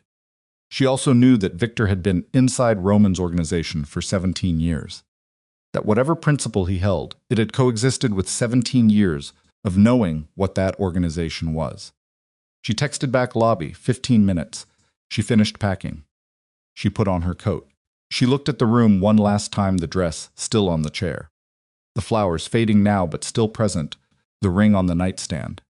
She took the ring and put it in her coat pocket, not to keep it, because leaving it behind before she checked out was too clear a signal. Victor was in the lobby near the concierge desk, not the bar this time. He was standing, which told her something about the nature of the conversation before he said a word. He saw her come out of the elevator, and he crossed the lobby to meet her, which meant he didn't want her stationary. "Walk with me," he said. They went out the Dartmouth Street exit, the one she'd been planning to use anyway, and turned onto the sidewalk. The morning was cold and clear, pedestrians moving with the focused urgency of people who had somewhere to be. "Frank Calder went to Roman last night," Victor said. He said it quietly, not stopping, not looking at her. Walking like a man having a casual conversation, she kept pace beside him. What did he tell him? That there was finance activity in the marital accounts. That the pattern suggested Vivienne had been reviewing structures she shouldn't have known about. That someone with forensic financial capability had likely been involved. Did he name Nadia? Victor's jaw moved. He named a forensic analyst with known connections to Roman's financial world. He didn't have a name. But Roman a pause. Roman is smart. He started making calls last night. Roman called me at 6:20 this morning. I know. Victor glanced at her. He told me he did. He wanted to know if you sounded off. And you're here because? Because Roman asked me to come to the hotel. Victor said it flatly. He wanted me to assess the situation. Make sure you were still here, still manageable. He's not ready to confront this directly, yet he doesn't have enough information to know how bad it is. But he stopped himself. He's what? He's angry in the specific way he gets when he feels like something is out of his control. Victor looked ahead. And when Roman gets that way, the people around him tend to manage the situation in ways that create additional problems. She understood what he was telling her. He didn't send you here to assess me gently. He sent me here to assess you. What I do with that assessment is my decision. They walked another half block in silence. Victor, she stopped. He stopped with her. She looked at him directly, and she said the thing that needed saying, "How much time do I have?" He held her gaze. The morning light was flat and honest between them. "He's on the 10 o'clock Acela," Victor said, "Boston North. He'll be at the hotel by noon, maybe 11:30 if the train runs early." She looked at her phone, 7:19 a.m., less than 4 hours. "The situation with the federal contact," she said. "Roman knows something went to a federal structure? He knows documents were sent. He doesn't know the content yet, or he's pretending not to, which with Roman is functionally the same thing in the short term." Victor shook his head slightly. "The contact you used, whoever she is, she reached out to Roman's defense attorney early this morning. Professional courtesy, apparently. A heads up that materials connected to Bellacorte financial structures had arrived in a federal mailbox. Professional courtesy. The contact wasn't a federal investigator. She was a defense attorney who'd been embedded in the Providence case on the defense side adjacent to the federal case structure. Close enough to be visible in the public filings as a court contact, but fundamentally on the other side of the table. Nadia had misread the filing, or misread which side of the case the contact was on. The package she'd sent, thinking it was going to federal investigators, had gone directly to a woman whose professional obligation was to protect people like Roman Bellacorte. And that woman had called Roman's lawyer before 7 in the morning. Vivienne stood on the sidewalk outside the Fairmont Copley Plaza and understood, with the cold clarity of someone who has just found the single crack in a structure they spent 7 days building, that the federal thread, the most important piece of what she'd assembled, was gone. Not delayed, gone. Roman's defense attorney now had the package, which meant Roman's attorney knew the content, which meant Roman, within hours, would know everything she'd sent and would be able to assess exactly how much remained that she hadn't released. She had the rest. The remaining documentation, the deeper transaction records, the entity maps, the LLC in her name, with the forged signatures, she hadn't distributed all of it. She'd kept a portion back deliberately. Insurance, the part that would remain dangerous to Roman regardless of what happened to the distributed packages. But he didn't know that. He might assume she'd released everything. Or he might not. She thought very fast, Victor. She kept her voice steady. If Roman is on the 10 o'clock train, he gets here at 11:30 at the earliest. I have a meeting at 8 o'clock that I need to attend. I'll be back at the hotel by 9:30. Victor looked at her. That's what you're going to tell him, she said. If he asks, which he will. Mrs. Bellacorte was at the hotel when you arrived. She had a morning appointment. She was expected back by 9:30. Everything appeared normal. He was quiet for a long moment. I'm not asking you to lie to him, she said. I'm telling you what you saw, which is the truth. I was at the hotel. I had an appointment. Everything appeared normal. What happened at the appointment is not something you were asked to monitor? She held his gaze. You were asked to assess whether I was still here and manageable. I am. That's what you saw. Another silence. A cab passed too close to the curb, throwing a brief rush of displaced air. Go to your appointment, Victor said. He didn't look at her. He was looking at the intersection ahead. She walked back to the hotel entrance, collected her bag from the room. She didn't take the elevator. She took the stairs, because she was done waiting for things to open and close, and she checked out at the front desk at 7:31 a.m., paying cash, giving nothing that required documentation. She did not look back at the lobby. She did not go near the bridal suite. She went out the Dartmouth Street exit and into the morning. Mara met her at the door of her firm's office building on Federal Street, held it open without a word, and they went upstairs in the elevator with the particular silence of two people who had passed the point where words helped. The transfer documents were spread on Mara's desk. Mara had been there since 7, maybe earlier. There were 2 coffee cups, both Mara's, and the particular dishevelment of a person who'd been moving paper for 2 hours straight. Sign here, Mara said, pointing. And here and here. Vivienne signed. The transfer initiates on my authorization, Mara said, stacking the documents with precise movements. I'll authorize it the moment you leave this building. It'll settle before noon, before Roman gets to the hotel. Mara looked up. He's coming back early. He'll be there by 11:30. Mara said something very quiet and not repeatable. Then she squared the documents and put them in a folder and put the folder in a locked drawer. The amount that transfers is going to cover you for conservatively 18 months longer if you're careful. I'll be careful. Where are you going? And I need the protocol phrase you said you'd send me. Vivienne said the phrase 7 words, a line from a book they'd both read in the contract seminar at Georgetown. Nonsensical, out of context, and therefore perfect. Mara repeated it back exactly. Florence, Vivienne said. Initially, Mara's expression shifted slightly. Not surprised Mara had stopped being surprised by her years ago, but something that looked, briefly, like the specific grief of a friend who understands that the thing happening is necessary and irreversible and still hurts. When? Mara asked. The train leaves at 10:45. I need to be at the station by 10:15. It was 8:24 a.m. You have time, Mara said. I know. Vivienne looked at her. I need one more thing. What? The documentation said I gave you custody of the remaining evidence, the deeper package, the LLC forgery materials. I need you to hold that, and I need you to understand the conditions under which you release it. Tell me, if Roman attempts legal action against me in the next 6 months in any jurisdiction, if any party connected to Roman's organization attempts to access my identity documents, my location, my financial structure, if anything happens to me that looks like it isn't an accident, she paused. If any of those conditions are met, you release the full package to the correct federal structure, and by that I mean you verify you have the right structure before you release it. Mara absorbed this. You're using it as a deterrent. I'm using it as insurance. She held Mara's gaze. Roman doesn't know what's left. He knows something was distributed. He knows part of it went to his attorney instead of a federal investigator, which means he knows that piece is neutralized. But he doesn't know how much I kept back. And as long as he doesn't know that, he has to behave as though I have enough to finish what I started. Vivienne held very still. Yes, she said. Left Mara's office at 8:51 a.m. She walked north on Federal Street, then cut across toward Downtown Crossing.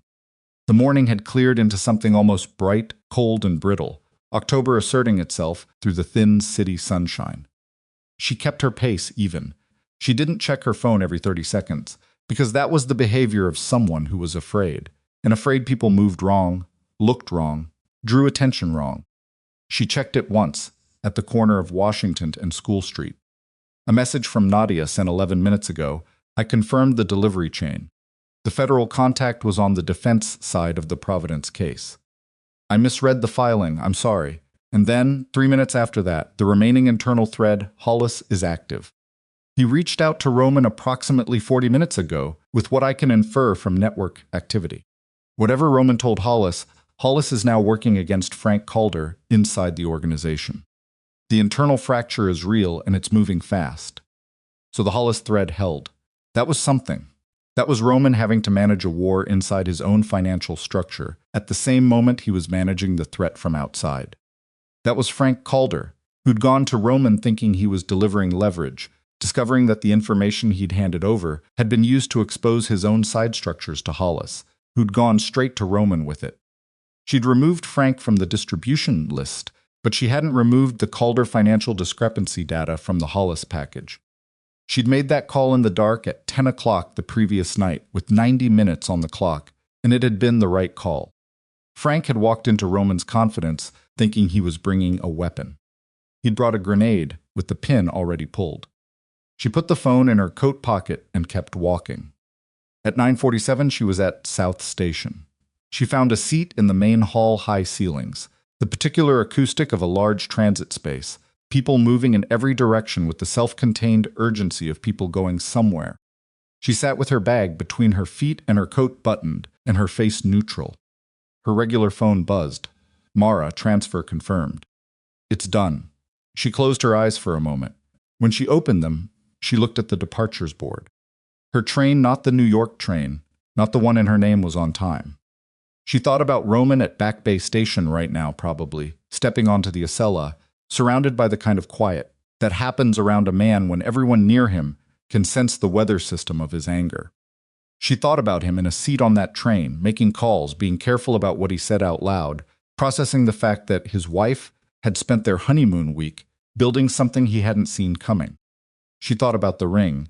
She reached into her coat pocket and took it out, held it in her palm. A simple platinum band, plain, which she had chosen herself. She'd insisted on choosing her own ring, which Roman had found charming. She had chosen it because she didn't want something ostentatious. She'd wanted something that looked like it meant exactly what it was supposed to mean. She turned it once in her fingers. Then she put it back in her pocket. She'd leave it in the hotel room drawer that was still the plan, the note beside it, the short, impossible sentence she'd written 3 days ago in her head and refined to its final form. I know. Good luck. But she wasn't going back to the hotel. Roman would be there before she could get in and out. She took the ring out again. She set it on the bench beside her. She stood up, picked up her bag, and walked toward the platform. She didn't look back at the bench. She was done looking back. The platform was cold and the train was already there, its doors open, people boarding with the slow and ordinary patience of a journey that felt, from the outside, like any other. She stepped on. She found her seat. She put her bag in the overhead compartment and sat down and looked out the window at the platform, at the people still boarding, at the ugly industrial beauty of South Station's rear structure, steel and concrete, and the smell of diesel, and the completely ordinary miracle of something that was about to move her 200 miles from the life she was leaving. Her regular phone buzzed once more. She looked at it. Roman. She stared at his name on the screen for the full 4 rings. She did not answer.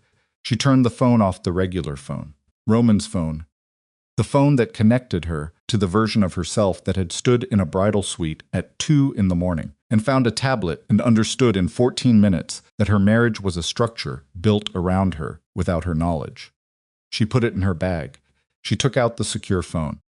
One message from Nadia, sent while she was walking to the platform. Roman is aware you've left the hotel. Victor confirmed your checkout to him. Roman knows the timeline. And then, 30 seconds later, he stopped the train. Vivienne looked up from the phone. The car was still. The doors were still open. She looked at the platform. 2 men she didn't recognize were moving along it, scanning the boarding passengers with the unhurried, deliberate attention of people who were looking for something specific. Her breath came out slow and controlled. She thought, Victor told me he was on the 10 o'clock train. She thought Victor also told Roman she was at the hotel with a 9:30 return. She thought Victor had given her the window on purpose and someone had closed it early. One of the men on the platform was getting closer to her car. She had approximately 45 seconds before he reached the door. She looked at the secure phone one more time and typed a single message to Nadia, South Station. I need the backup. 45 seconds. She counted them the way she'd counted everything in the past 7 days, not with panic, but with the cold arithmetic of someone who understood that feeling afraid and thinking clearly were not mutually exclusive, and that the second one was the only one that mattered right now. The man on the platform was broad-shouldered, dark coat, moving with the patient efficiency of someone who'd done this before. He wasn't running. Running drew attention. He was walking with purpose, scanning left to right, eliminating cars one at a time. He had a partner. She'd clocked the second one near the station entrance, positioned to cover the exit back into the main hall. 2 men, both exits covered. She had Nadia's backup plan and she had 30 seconds. She typed one more word to Nadia now. Then she put the secure phone in her coat pocket and stood up. She didn't take her bag from the overhead compartment. This was the thing that cost her something, not the bag itself, but what it represented. The photograph of herself and Mara. Her grandmother's watch. The careful, considered inventory of the things she'd chosen to carry out of her old life. She looked up at the compartment for exactly 1 second. Then she left it. She moved toward the front of the car, away from the man on the platform, keeping to the left side of the aisle, using the other passengers as visual cover, the way you use trees in a field, imperfect, but better than nothing. The car was maybe 2/3 full, people settling in, pulling out phones, the ordinary ritual of transit. Nobody looking at her. Nobody looking at anything except their own small screens and their own interior distances. She reached the front connection between cars and pushed through. The next car was an Amtrak quiet car, half empty, the particular hushed atmosphere of people who had committed to 2 hours of not being spoken to. She walked its length without hurrying, without making eye contact, without doing anything that would make her memorable to the 2 elderly women and the man in the window seat who looked up briefly and then backed down. At the far end of the car, she stopped. The door to the platform opened from the outside.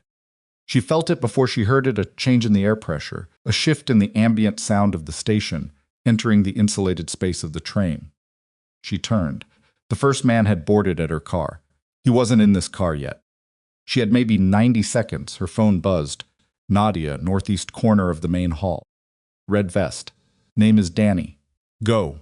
She went back through the car connection, not toward her original car, toward the platform exit at the front of the train. The doors were still open.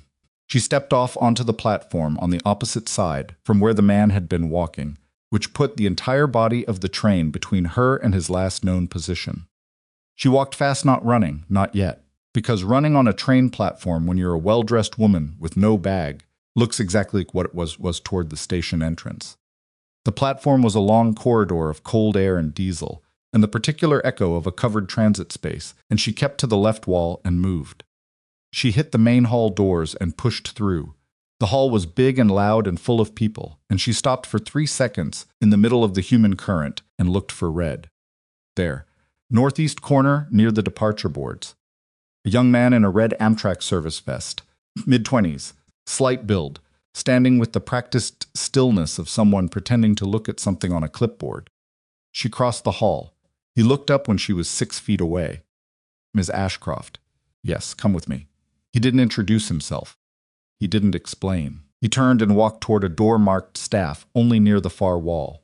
And she followed him with the specific faith of a person who has run out of every option except the one in front of them.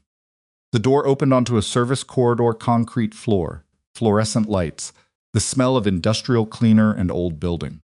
He moved fast now, and she kept pace, and neither of them spoke. At the end of the corridor was a freight elevator. He hit the button. The doors opened immediately. They got in. There's a car on the Atlantic Avenue side, he said. Gray Honda. The key is in the left wheel well. You drive yourself, I don't go with you. Where am I going? Providence, Rhode Island. There's an address in the glove compartment. You check in there and someone will get you on the next leg tonight. Providence. She absorbed this. That's toward New York. It's not toward New York. It's the route that doesn't go through any terminal Roman Bellacorte's people know to watch. He looked at her steadily. He was younger than she'd thought, up close 22, maybe 23, with the composure of someone who'd been doing this specific type of work long enough that it had become ordinary. Nadia said to tell you the Hollis situation has escalated. Roman knows about Frank's side structures. Frank has gone dark, not answering calls, not at his office. Frank ran. That's what it looks like. The elevator opened onto a loading bay. A gray Honda Civic was parked at the far end, exactly where he'd said. He handed her a folded piece of paper, the address. Don't use GPS for it. It's simple enough. You won't need it. Thank you, she said. He nodded once and stepped back into the elevator. The doors closed. She was alone in the loading bay, with the cold coming under the bay doors and her heart hitting her sternum, at a rate she was not going to examine too carefully. She found the key in the wheel well. She got in. She drove. The Atlantic Avenue on-ramp to 93 South was 8 minutes from the station, and she spent those 8 minutes checking the mirrors with a frequency she tried to make systematic rather than panicked every 30 seconds, a full scan, looking for anything that followed through more than 2 turns.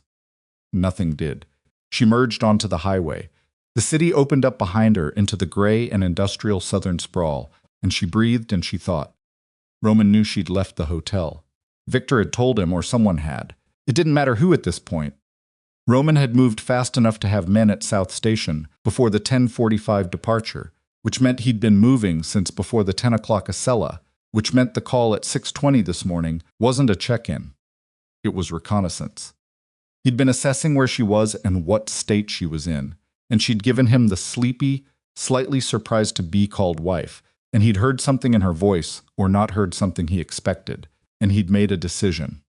He was not a man who waited when he'd made a decision. She drove through Quincy, through Braintree, and she did not let herself think about the bag on the train or the photograph inside it. She thought about what she still had, the secure phone. The clean document set in her coat's interior pocket. She'd moved it there from the bag 3 days ago, insurance against exactly this kind of separation. Cash in 2 separate pockets, split precisely because she'd read enough about people losing everything to know you never put all of one thing in one place. The protected asset transfer, confirmed by Mara, settled or settling, beyond Roman's reach in any practical time frame. And the documentation hold. Mara had the remaining evidence package. The LLC forgery, the deep transaction records, the entity maps. Everything that Roman didn't know she'd kept back, sitting in a locked drawer on Federal Street, protected by attorney-client privilege and the specific, reliable steadiness of the best friend she'd ever had. She still had leverage. She just needed to stay free long enough to use it. She was 40 minutes south of Boston, somewhere in the flat industrial corridor between Attleboro and Pawtucket, when the secure phone rang. Not a text, an actual call from Nadia. She answered on speaker, phone on the passenger seat. He stopped the asset transfer, Nadia said. Vivienne's hands tightened on the wheel. Mara authorized it. It settled. And then his attorneys filed an emergency injunction in Suffolk County Family Court alleging fraudulent transfer of marital assets. They filed at 9:18 this morning. Nadia's voice was flat and precise, the way it got when the information was bad enough that any inflection would be a kind of dishonesty. The injunction froze the account. The transfer went into pending a hearing. Can they do that? With the right judge and the right framing, temporarily, yes. It's not a permanent reversal. Mara's going to fight it, and she'll probably win within a week. But the funds are frozen right now. A pause. Roman has a family court judge he's apparently been able to reach on short notice. Vivienne looked at the highway ahead, the flat gray of it. The trucks and the ordinary sedans and the guardrails. He moved faster than I thought, she said. He's moving on every front simultaneously, Nadia said. The injunction. The men at South Station. I'm also seeing, and this is through secondary channels, so take it with appropriate uncertainty, I'm seeing indications that he's pulled in legal resources to challenge the validity of the financial documentation I built. His attorneys are arguing that anything obtained through Vivienne's marital account access was obtained in violation of the prenuptial agreement's confidentiality clause. There's no confidentiality clause in the prenup. There may be a clause that his attorneys are reinterpreting as one. She processed this. Roman was attacking the transfer, attacking the documentation's legal validity, and had moved men to intercept her at the station. 3 simultaneous pressures, coordinated, all launched within 2 hours of her checkout? Less? He was scared. That was the thing underneath all of it. Roman Bellacorte was scared, and scared men with resources were more dangerous than calm ones, because calm men were predictable. The Hollis situation, she said. You said it escalated. Frank Calder emptied 2 of his operational accounts this morning. Wire transfers to external entities. Nadia had the data, but the destinations were obscured. He did it at 6:45 a.m., before Roman's people could freeze them. Frank knew. Frank knew something was coming. He didn't know what, but when the Hollis situation broke, he recognized it as a signal and he moved. Nadia paused. Roman is dealing with the fact that his financial director just walked out of the organization with 2 accounts worth, my estimate, somewhere between $8 and $11 million. Frank had run. Frank had built his exit structure over 9 years, and he'd activated it in 40 minutes when the walls started moving. Roman is going to blame me for Frank, she said. Roman is already blaming you for Frank. From what I can read in the network activity, he's attributing the entire internal fracture to the documentation you distributed. He's not wrong. No, Nadia said. He's not. She passed the Rhode Island state line without noticing it until the sign was already behind her. Nadia. She kept her eyes on the road, the remaining package. Mara's hold. If Roman's attorneys are arguing that my documentation is legally compromised, if they build a case that anything I gathered is inadmissible or actionable against me, does that affect the hold?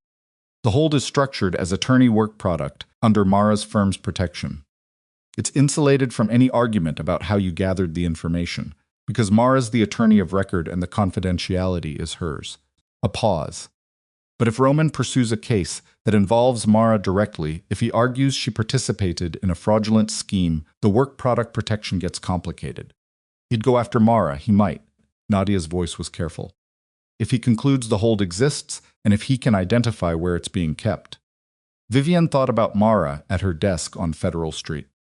Mara, who had answered the phone at 3:00 a.m. a week ago, and arrived at the hotel in jeans and a blazer, and had not in 7 days shown a single sign of stepping back from what she'd agreed to do. She thought I put Mara in this. She thought Mara knew that when she agreed. She thought, knowing it and being okay with it are 2 different things, and I need to make sure Roman doesn't reach her before the legal protection locks in completely. Call Mara, she said. Tell her to file a protective motion today, whatever mechanism creates the most immediate legal barrier to Roman's attorneys approaching her directly. She'll know what to use. I'll do it now. And Nadia, are you safe? A brief silence. I'm not in Boston. I was already out of my office when you texted from the station. Good, she exhaled. Stay wherever you are. She hung up. She drove the last 12 minutes to Providence with the windows down slightly, because she needed the cold air and she needed to be very awake. And she found the address from memory. The folded paper in the glove compartment confirmed it, but she hadn't needed it, which meant some part of her brain had been functioning clearly, even at South Station. A small hotel near the waterfront. Nothing memorable about it. She parked the Honda 3 blocks away, walked the rest, and checked in under the name on her clean documents. The room was on the 2nd floor, small and functional, with a window that looked onto a side street, and a fire escape. She confirmed the access to immediately after locking the door. She sat on the bed. For the first time since 5:47 a.m., she let herself be still. Her hands were shaking slightly. She noticed this the way she'd been noticing things about her own body all week, with a kind of detached curiosity, like the shaking was information rather than a problem. Her mouth was dry. Her shoulders had a specific locked quality that told her she'd been holding them tense for somewhere between 3 and 4 hours without registering it. She pressed both palms flat on her thighs and breathed. The transfer was frozen. Temporarily, Nadia had said Mara would fight it and probably win. But probably and probably within a week were 2 different standards than the clean, settled certainty she'd had at 8:51 a.m. walking out of Mara's office. The federal thread was compromised. Not dead, she held the remaining package, the one Mara kept, the one that was insulated by attorney work product protection, but the piece she'd intended to use as the primary federal lever had gone to a defense attorney who'd called Roman's lawyers before breakfast. Frank Calder was gone, which was both a success and a problem. A success, because it meant her internal distribution had worked well enough to terrify a careful man into activating a 9-year exit plan in 40 minutes, and a problem because Roman now had a missing $11 million and a demolished internal financial structure and someone to blame for it. Her. She was in a hotel room in Providence, Rhode Island, with no bag, no grandmother's watch, no photograph, a coat on her back, cash in her pockets, and the clean document set that had gotten her this far. She thought, what does Roman do next? She thought like him. She'd had 3 years to learn how he thought, and she hadn't known she was learning it, but she had the way you absorb the logic of a person you sleep next to without ever intending to. Roman would consolidate. He'd stop trying to move on every front simultaneously, and he'd pick the one with the highest probability of a result. He'd have to. He was managing an internal war between Hollis and Frank's now leaderless faction, a frozen asset dispute, a federal thread that his attorney had contained but not eliminated, and an absent wife who had proven to be significantly more capable than he'd believed. He couldn't manage all of it at once. He'd pick the one that mattered most to him. Which one was that? She sat with it. The money mattered. The organization mattered. But Roman had been building and losing and rebuilding money and organization. For 30 years, he knew how to do that. It was the medium he'd operated in his whole adult life. He could rebuild. He'd be smaller. He'd be angrier. But he could survive it. What he couldn't survive emotionally was the specific thing she represented.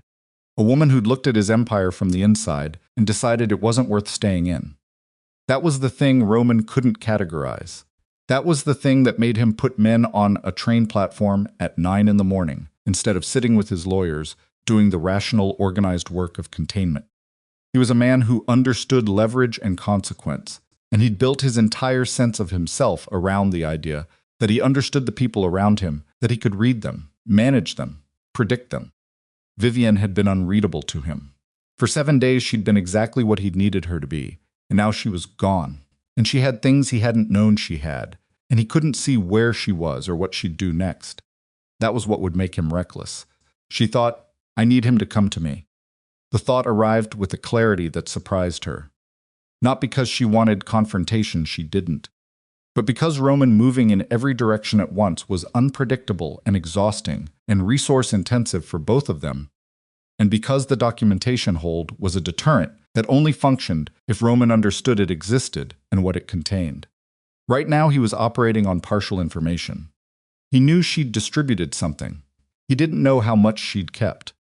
He didn't know the hold was in place. He didn't know the conditions under which it would be released. She needed him to know. Not because she wanted to negotiate, she was done negotiating with Roman Bellacorte. But because a deterrent you don't know about doesn't deter anything. She picked up the secure phone. She called Mara. Mara answered in half a ring. Where are you? Safe, Rhode Island. She didn't say more than that. The injunction. I'm already working it. Emergency motion to dissolve, filed 40 minutes ago. We have a hearing set for tomorrow morning, and the judge on tomorrow's rotation is not. The judge Roman reached this morning. I give us better than 70%. That's good. It's not great, but it's manageable. Mara's voice had the quality of someone who'd been doing law for 18 years and knew exactly which problems were solvable and which ones required reframing. What do you need? I need you to send a communication to Roman's legal team. Through proper channels letter, formal, on your firm's letterhead. A pause. What kind of communication? Informational. She chose her words carefully.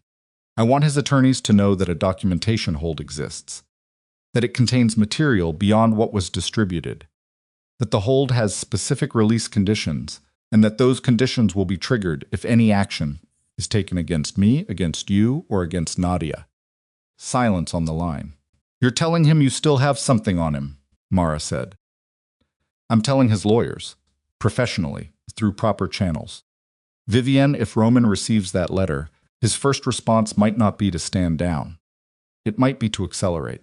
I know. She looked at the window. The Providence afternoon was starting to go gray at the edges, the short October days, the light running out early. But right now, he's moving on every front because he doesn't know what's left. If he knows what's left, and he knows what happens if he keeps moving, he'll calculate. Roman is angry right now. Angry men don't calculate. Roman has been angry before. He's been building an empire out of controlled anger for 30 years. She paused. He'll calculate. It's what he does. Mara was quiet for a long time. Long enough that Vivienne could hear the specific sound of her thinking a particular quality of silence she'd learned to recognize 20 years ago across a row of contract law desks. All right, Mara said finally. I'll draft the letter. It goes out under privilege, my firm, to his attorneys. Formal notification of the hold's existence and conditions. clean, professional. Nothing that can be used against either of us. Thank you, Vivienne. Mara's voice dropped slightly. Are you really okay? She thought about the photograph on a train somewhere on its way to New York. I will be, she said. She hung up. She went to the window and looked at the Providence street below. A woman walked by with a child, the child stopping to crouch over something on the sidewalk, the mother waiting with patient exasperation. A man came out of a building across the street and lit a cigarette and looked at nothing in particular. The ordinary city, moving without knowledge of what was happening around it. Her phone buzzed. She looked at it, not Nadia, not Mara. A number she recognized because she'd spent 3 years calling it, and because the human brain retains certain information regardless of how urgently you'd prefer it didn't. Roman, her personal cell, the phone she'd turned off at South Station. Except it was on now, which meant it had turned itself back on when the battery, which she hadn't fully drained, had completed some automatic restart cycle. She stared at his name. She counted the rings. 1, 2, 3. On the 4th ring, she answered. She said nothing. He said nothing. For 6 seconds, they breathed at each other across the distance between Boston and Providence, and everything that had happened in the last 8 days. Then Roman spoke. Where are you? Not a question. A statement with a question's intonation, the way he'd always spoken when he already knew the answer and was giving you the chance to get in front of it. Somewhere safe, she said. That's not an answer. It's the only one you're getting. She heard him breathe. The specific rhythm of a man holding something very tightly, and she had heard that rhythm before in boardrooms, in arguments with men who'd underestimated him, in the rare moments when something didn't go the way Roman Bellacorte had arranged for it to go. Come back, he said. No, Vivienne. His voice dropped. You have something that belongs to me. I have evidence of crimes, she said. That doesn't belong to you. That's not what I mean. She waited. You know what I mean, he said. She did. She knew exactly what he meant, and knowing it cost her something she didn't have a word for, some small specific piece of the version of herself that had loved him. Because underneath the fury and the calculation, and the 6 seconds of transatlantic breathing, what he meant was her. I'm not coming back, she said, and you need to stop sending people. You went to South Station, and I left South Station. I can find you. You can try. She kept her voice level. But your attorneys are going to receive a communication from Mara's firm today. Read it carefully before you try. A pause. Mara Reyes. She's my attorney of record. Whatever you're thinking about doing to put pressure on that relationship, read the letter first. Silence. She waited. What do you want? He said it quietly. 4 words that cost him something she could hear the cost of it. She thought about the question. She'd been thinking about the answer for 8 days. I want to be done, she said. I want the injunction dissolved, and I want to be done. That's it. No more men at train stations. No more emergency motions. You let the transfer stand. I dissolve the hold, and you never hear from me or see me again. The hold. The documentation package Mara is holding. It's yours if you let me go. And if I don't, then the conditions of the hold are triggered and everything in it goes where it was always supposed to go. She paused. And Roman, there's enough in it that the Providence case becomes the least of your problems. You've seen some of what I distributed. What Mara's holding is the rest. The silence that followed was the longest one yet. She looked at the window. The light was going fast now. I'll call off the injunction, Roman said finally. His voice was very controlled, the kind of controlled that comes after the anger has burned through to something colder. And then would I just let you go? You take what you took and you disappear. I leave. That's different from disappearing and the hold. Mara's firm keeps it, inactive as long as the conditions aren't triggered. She paused. It's insurance, Roman, not a weapon. Another silence. She heard him breathe, once slow, and she thought about the man she'd thought she was marrying, the attentiveness, the precision, the way he'd let her order first at every restaurant for 3 years. She thought about how much of that had been real, and how much had been the very long game of a man who understood that controlling someone looked exactly like caring for them if you did it carefully enough. I want to see you, he said. No, before this ends. It's already ended. She said it cleanly. Read Mara's letter. She hung up. She sat down on the bed. Her hands were not shaking anymore.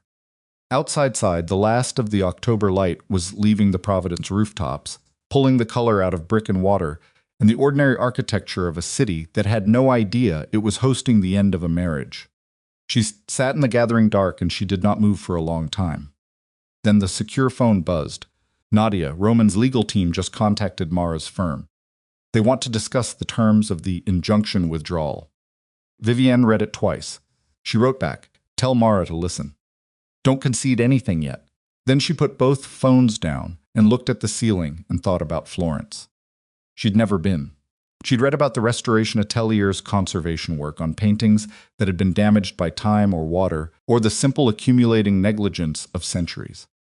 Work that required patience and precision, and a complete understanding of the fact that some damage was permanent, and that permanence wasn't the same as failure.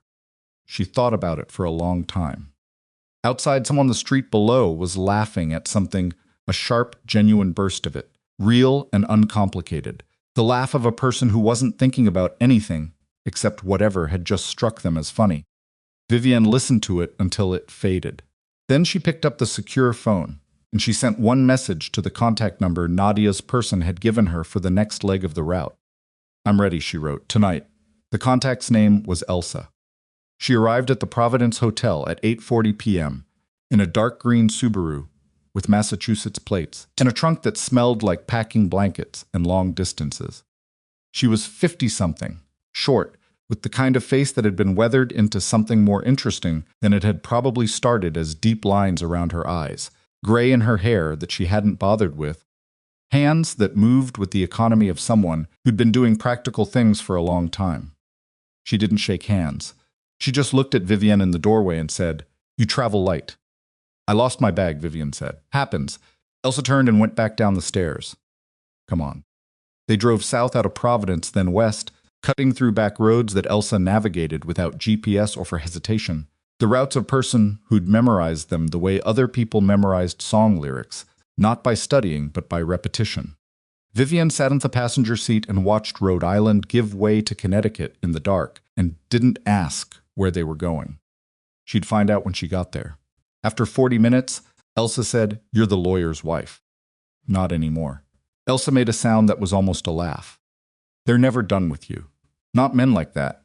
He'll be done when he understands the alternative." Elsa glanced at her. "You think he understands it yet?" Vivienne thought about the phone call, the specific quality of Roman's silence before he'd said, "I'll call off the injunction." The cost she'd heard in it, not surrender, not exactly, but the sound of a man revising his assessment of a situation, downgrading his certainty. "He's starting to," she said. They drove the rest of the way without talking. The house was in northwestern Connecticut, a small farmhouse set back from a road that had been forgotten by through traffic sometime in the previous century. It belonged, Elsa explained without being asked, to a woman who spent 6 months a year in Portugal and left it available to people who needed somewhere to be between one place and another. There was food in the refrigerator, and a landline that worked, and a bedroom with clean sheets. Elsa left her there at 11:15 with a phone number written on a piece of paper and instructions to call it at 7 the next morning.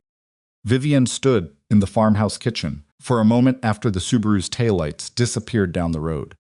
Then she went to the refrigerator and took out whatever was in it and made herself eat, because she'd eaten almost nothing since the soup she hadn't tasted the night before, and the body's requirements didn't pause for circumstances. She ate standing at the counter.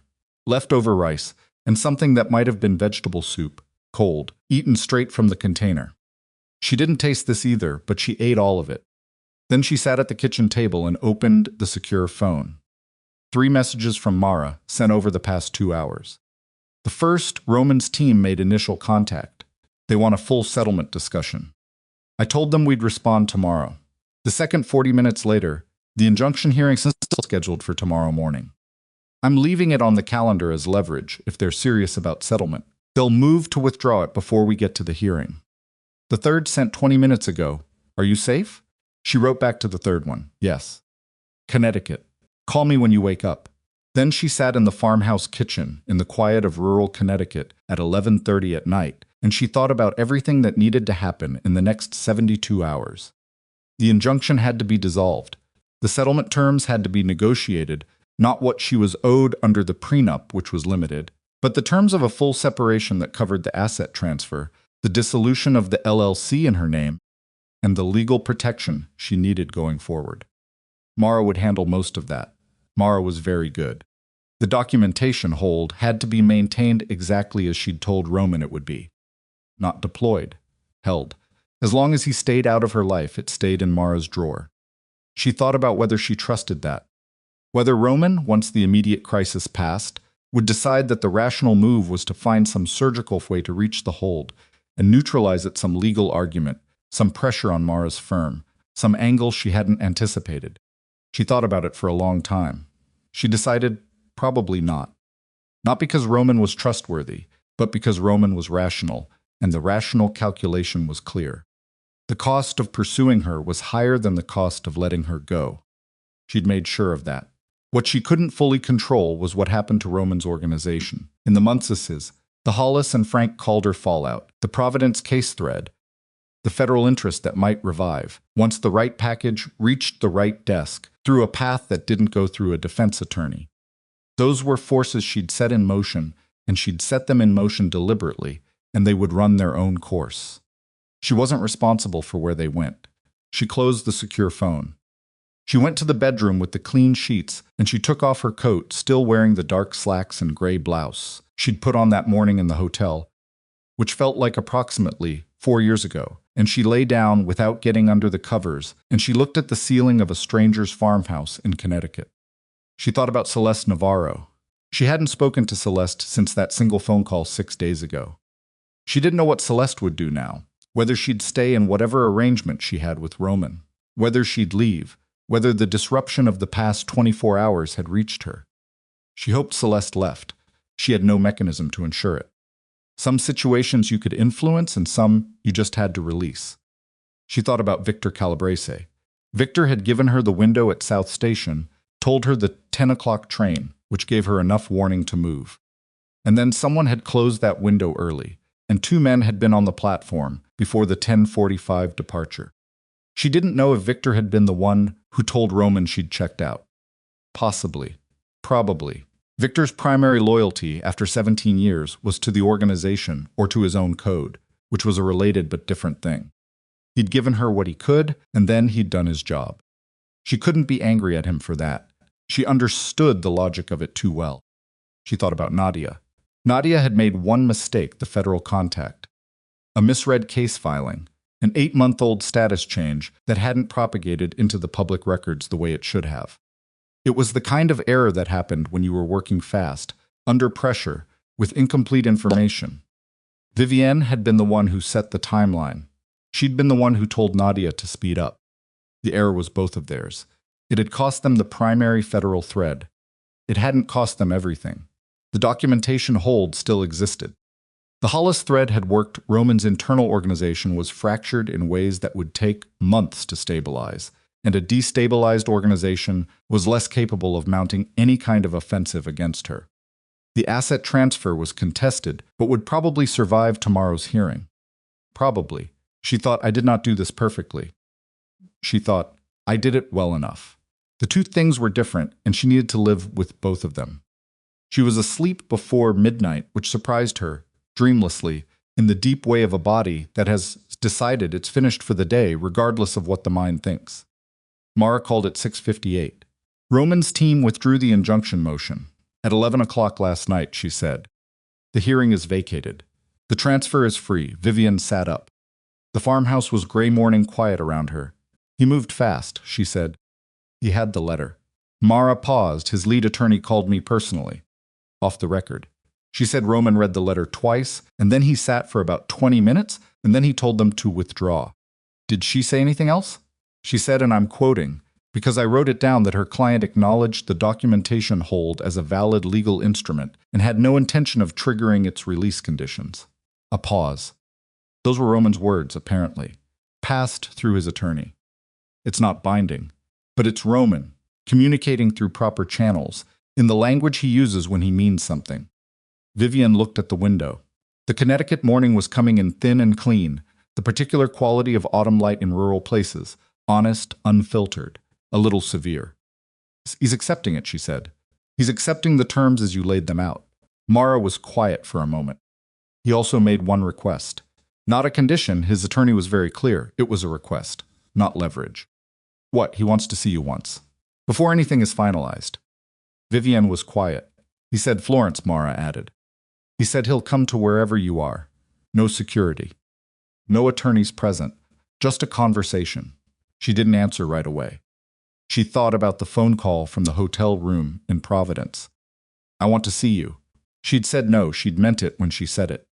She still meant it, mostly, but she also thought about the way this ended if she refused the clean, sealed closure of a legal settlement, managed entirely through attorneys, documents, signatures. Final and functional and completely hollow in the specific way of things that are resolved without ever being acknowledged. She thought about the difference between finishing something and ending it. Tell him I'll think about it, she said. Mara said nothing for a moment. Then, okay. How long until the settlement framework can be drafted? I can have a preliminary draft ready in 48 hours. Full dissolution, asset confirmation, LLC revocation, the protective covenants on the documentation hold. Standard instruments, plus the specific language we discussed. Do it.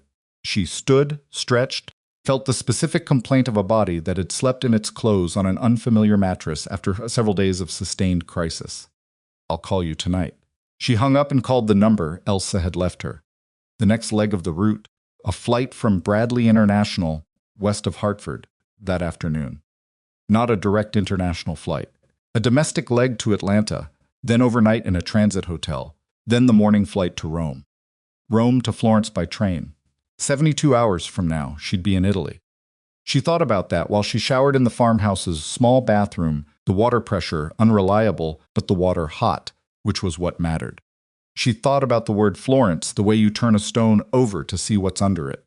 She'd chosen it from a short list Nadia's contacts had provided, places where a woman with her skills could find legitimate work, where the expat professional community was established enough to provide some social scaffolding without being intrusive.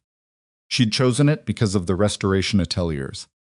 She had a master's in financial law, not art history. She'd need to start at the edges of the field administrative work, documentation, possibly research assistance. She'd learn. Learning was something she'd always been able to do, and she had no illusions about what the first year would cost in terms of pride and adjustment, but pride and adjustment were manageable costs. She'd been paying them all her life in different currencies. She dressed in the same clothes, still the only clothes she had, and she went back to the kitchen and made coffee and drank it at the kitchen table, while the morning came fully into the farmhouse and the room. Lost its nighttime quality and became just a room. She thought about the photograph of herself and Mara that was somewhere on a train between Boston and New York. She took out the secure phone and sent Mara one more message. When the train from Boston arrives in New York today, Penn Station, Amtrak arrivals, there should be a lost and found claim. Overhead compartment, car 7 or 8, a dark travel bag. My grandmother's watch is in it. Can you find someone to pick it up? Mara's response came in 5 minutes, already on it. I called the station last night when you told me about the bag. Vivienne read that twice. She thought about the specific and particular grace of people who anticipated the things you couldn't say out loud because you were too busy holding everything else together. She wrote back, thank you. She meant it for considerably more than the watch.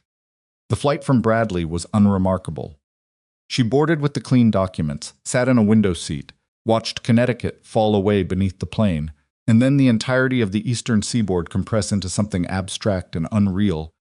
The way geography always looked from altitude, all that human urgency reduced to a pattern of lights and waterways, and the geometry of cities that looked, from up here, like something someone had planned carefully. Nobody had planned them. They'd happened, incrementally, the way everything happened choice by choice, problem by problem, one generation's solution becoming the next generation's complication. She thought about Roman's empire seen from above. The same thing. 30 years of incremental construction, each piece chosen to support the next, until the whole was something that required its own maintenance just to remain standing. She didn't feel triumphant about what she'd done to it. She felt the specific, quiet satisfaction of a person who has solved a problem they were told they couldn't solve, which was different from triumph.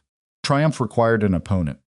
She'd stopped thinking of Roman as an opponent sometime around day 4 of the 7 days, somewhere around the moment she'd found the LLC in her own name, and understood that she wasn't in a marriage. She was inside an architecture, and the problem was not Roman's character, but the entire structural logic he operated by. You didn't triumph over a structural logic. You exited it. She slept for most of the flight to Atlanta. The overnight in the transit hotel was functional and unremarkable. She bought a change of clothes from the airport terminal, nothing she'd have chosen under other circumstances, but clean and weather appropriate and entirely forgettable, which was the criterion that mattered. She called Mara from the hotel room at 9 p.m. Eastern. "The preliminary settlement framework is done," Mara said. "I'm sending it to Roman's attorneys tomorrow morning. Given his posture, I expect they'll respond quickly." "How quickly?" "Days. Maybe a week." A pause. "Vivienne, I need to ask you something directly." "Ask." "Roman's request. To see you." "In Florence." Mara's voice was careful, not cautious. Mara was never cautious, but careful the way she was when she was setting something down in front of you and stepping back. "What are you going to do?"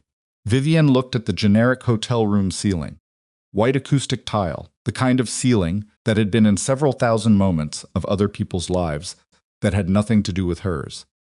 "I haven't decided," she said. "He's not going to try to get you back." "I know that. He doesn't, Vivienne. In 22 years of practicing family law, when a man like Roman makes a request like this, it's not about trying to undo what happened. It's about needing to look at the person who outmaneuvered him and understand how." Mara paused. "It's about his ego." "I know that too. So why are you considering it?" She thought about the right answer to that. She thought about several wrong answers first, the ones that sounded more dignified, more strategic, more like the version of herself she'd been trying to project for the past 8 days. "Because I want to say something to his face," she said finally. "Not for him, for me. There's something I need to put down somewhere real, not through attorneys or through phone calls where I'm managing my voice, and the only place I can do that is in front of him." Mara was quiet. "I know that's not rational," Vivienne said. "It's not irrational either." Mara said it quietly. "Just be careful about what you let it cost you." "I'm always careful." "You're usually careful," Mara corrected, and Vivienne heard the fondness in it, the specific fondness of someone who knew your actual record. "Good night, Mara." "Good night. Get some sleep." She slept. She arrived in Florence on a Tuesday afternoon in October, and the city received her the way cities receive everyone indifferently continuously, without making any accommodation for what she'd been through to get there. She was glad for that. She found the apartment she'd arranged through Nadia's contacts, 3rd floor of a building near the Oltrarno, the southern side of the Arno, away from the tourist saturation of the historic center. Small, clean, with a window that looked onto a narrow street where someone had planted geraniums in every available box, red and orange, and improbably bright against the old stone. She stood at the window for a while when she first arrived. Then she unpacked the few things she had: the clean document set, the cash, the phone chargers, the clothes she'd bought in Atlanta, and she made the bed with the sheets she found in the closet, and she boiled water for tea on the small stove, and she sat at the kitchen table in a city where no one knew her name. Not her real name, not either of her names. The settlement arrived fully signed by Roman's attorneys 6 days after she reached Florence. Mara called her with the details. The asset transfer confirmed. The LLC in her name formally revoked, with a letter from Roman's legal team acknowledging the unauthorized use of her identity in its formation. The protective covenants on the documentation hold in place, with binding language on both sides. A formal agreement that neither party would initiate legal action against the other related to the events of the marriage or its dissolution. "It's clean," Mara said. "As clean as these things get." "Thank you," Vivienne said. "For all of it." "The watch arrived," Mara said. "I've got it here. I'll send it when you give me an address." Vivienne looked at the geraniums outside the window. "Give me a week." She spent that week learning the neighborhood. The bakery 2 streets over that opened at 6:30. The tabachi, where the man behind the counter had a cat who sat on the register and regarded all customers with identical, magnificent contempt. The Arno, a 5-minute walk south.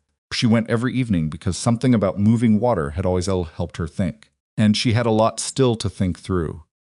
She contacted the restoration atelier on the 8th day. It was a small operation, 6 conservators, director named Benedetta, who was 61 years old, and had spent 30 years doing exactly this work and had no patience for people who romanticized it. Vivienne had sent an email explaining her background, financial law, documentation experience, fluency in institutional processes, and expressing interest in administrative and research support. Benedetta called her the next morning. "You're not an art historian," she said, in English immediately, which meant she'd done research. "No," Vivienne said. "You understand you'd be starting from the beginning." "Yes. Why do you want to do this kind of work?" Vivienne thought about the honest answer. "Because I understand documentation, and because—" She stopped. Tried again. "Because I've spent the past month watching things come apart that I'd believed were solid, and I want to work with something where the goal is to make things that were damaged stable again, even if they can't be what they were." Long pause. "Come in Thursday," Benedetta said. "We'll see." Roman came to Florence 6 weeks after the settlement was signed. She'd told Mara 2 weeks earlier that she'd see him. Mara had set the parameters through the attorneys: a specific time, a specific place, no security detail, a duration not to exceed 1 hour. Roman's team had agreed to everything without negotiation, which told her something. He looked older than she'd expected, though she didn't know what she'd expected. She hadn't seen him in person since the morning he'd left the hotel for New York, and in the intervening weeks she'd been doing the work of thinking about him as he was, rather than as she'd known him, which was a different kind of seeing. He was waiting outside the atelier on a Thursday morning, because that was when she worked. He was alone. No coat. The October air in Florence was mild still, and he'd apparently dressed without fully reading the weather, which was so Roman it almost made her laugh. He saw her walking toward him from half a block away. He didn't move toward her. He waited. She stopped 6 feet away. They looked at each other. He looked tired. Not the distracted tiredness of the wedding morning phone call, something older. Some that had settled in. "You found somewhere," he said. "Yes." He looked at the atelier door behind her, at the building, at the narrow street. "Is it what you wanted?" "It's what I chose," she said, which is something different. He absorbed that. "How's the work?" "Slow. I'm learning." She watched his face. "Benedetta has me cataloging condition reports for a series of damaged panels that came in from a private collection. I'm not touching the actual conservation work yet. I just track what needs doing and in what order. You're good at that." "I know." He was quiet for a moment. He put his hands in his pockets, a gesture she'd seen 1,000 times, the gesture he made when he was about to say something he hadn't fully rehearsed. "Frank Calder was arrested," he said, "last week. Financial crimes, money laundering, 2 federal charges. They found the accounts. He emptied. I saw it. Mara had sent her the news item. He'd been building against me for 9 years. Roman's jaw moved. "I didn't see it. You weren't looking." "No." He looked at her. "I was looking at other things." She held his gaze. "The Providence case expanded," he said.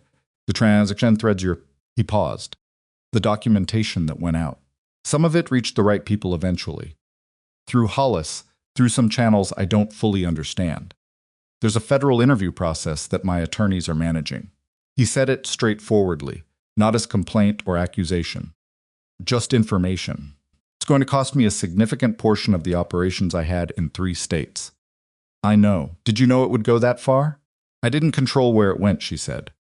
"I released it into a structure, and the structure ran its own course." He looked at the street. A Vespa went by too fast, the way they always did.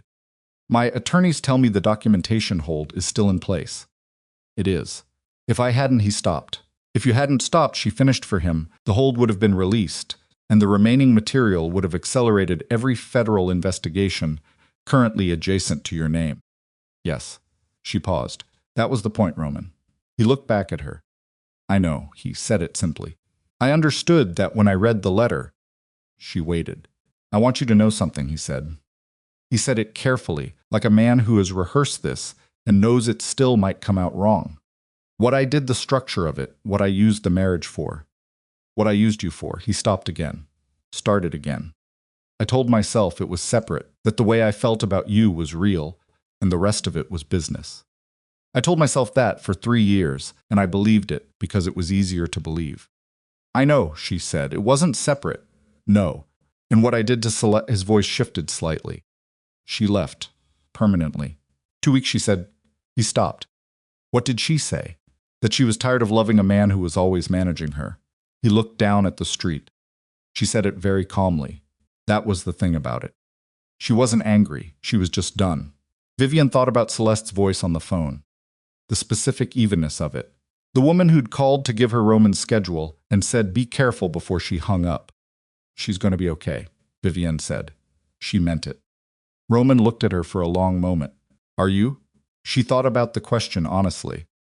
Yes. She paused, not finished being not okay, but yes. He nodded slowly. They stood in the Florence morning, 6 feet apart on a narrow street in the Oltrarno, with 6 weeks and a legal settlement, and everything that had happened between them, occupying the space between them, in ways that would probably never be fully compressed into words. I reduced your love to a resource, Roman said. He said it quietly, not looking at her. I knew what I was doing, and I told myself it didn't change what was real between us, and I was wrong about that. You can't do what I did and preserve what you're doing it to. She listened to this. She let it land where it needed to land. I loved you, she said. I want you to know that. It wasn't performance or calculation. What I felt was real. She paused. But you made me your enemy when you decided my love belonged to you. When you decided it was something you owned that you could build around. He closed his eyes briefly. And I want you to know that I don't hate you, she said. I don't have room for it. Hating you would mean continuing to organize my life around you, and I'm done doing that. He opened his eyes.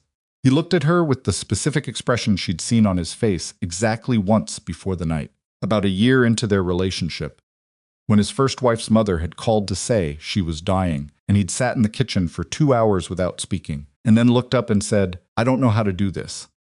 It was the expression he had when he was genuinely lost. What do I do, he said, with what I've done? That's not mine to answer, she said. That's yours. He nodded. He'd known that, she thought. He'd asked it anyway, and she understood why, because sometimes you need to hear that the answer is yours, from the specific person who would know. She looked at him for a moment longer.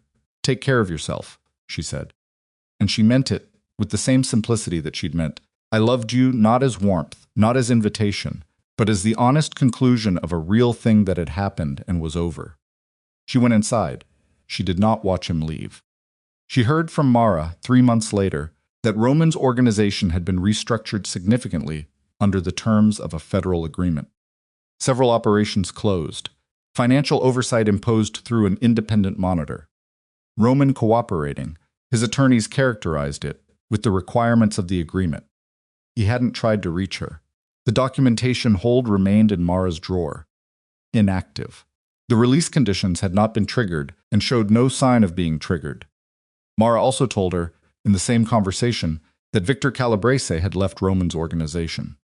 Not dramatically, he'd simply not shown up after the federal agreement was signed, and when Roman's people called, he told them he was done, which was apparently a conversation that lasted approximately 45 seconds. Vivienne thought about Victor for a long time after that call. She thought about the 17 years and the specific code he'd operated by inside them. She thought about the phone call, through the hotel room line, the 2 club sodas, the morning on the Dartmouth Street sidewalk. She hoped he found something worth doing with whatever came next. She didn't know if he would. She had no way of knowing, and no mechanism for influencing it. Some things you release and let run their own course. In February, Benedetta let her assist on the actual conservation work for the first time. A small panel painting 15th century, Florentine, a Madonna and Child that had suffered significant water damage sometime in the previous 100 years. The paint layer had lifted in a dozen places. The ground beneath it had cracked along predictable structural lines, but also along some that were specific to this panel, this wood, this particular history of damage. Benedetta showed her the process. The consolidant applied in tiny amounts with a brush narrower than a pencil. The careful pressure not corrective, not forceful, just steady, holding the damaged layer in place while the consolidant set. You're not trying to make it what it was, Benedetta said, watching her. The crack is still there. The lifting is still there in the record. What you're doing is stopping the deterioration. Making it stable, Vivienne said. Making it stable. Benedetta nodded once, so it can keep being what it is. Vivienne held the brush very still. Outside, Florence moved through its February morning, the particular cold of a city that had been cold in the same streets for 500 years, the Arno running under its bridges with the same indifference it had always had to human events happening on its banks. She thought about a woman in a bridal suite at 2 in the morning, picking up a tablet she hadn't meant to look at. She thought about Mara in jeans and a blazer arriving in 40 minutes. She thought about 7 days of playing a role she'd hated and needed. She thought about South Station and a bench and a ring left behind. She thought about the farmhouse in Connecticut and the geraniums in the window boxes and Benedetta saying, "Come in Thursday," like it was the simplest thing. She kept the brush steady, the consolidant set. The damaged thing held.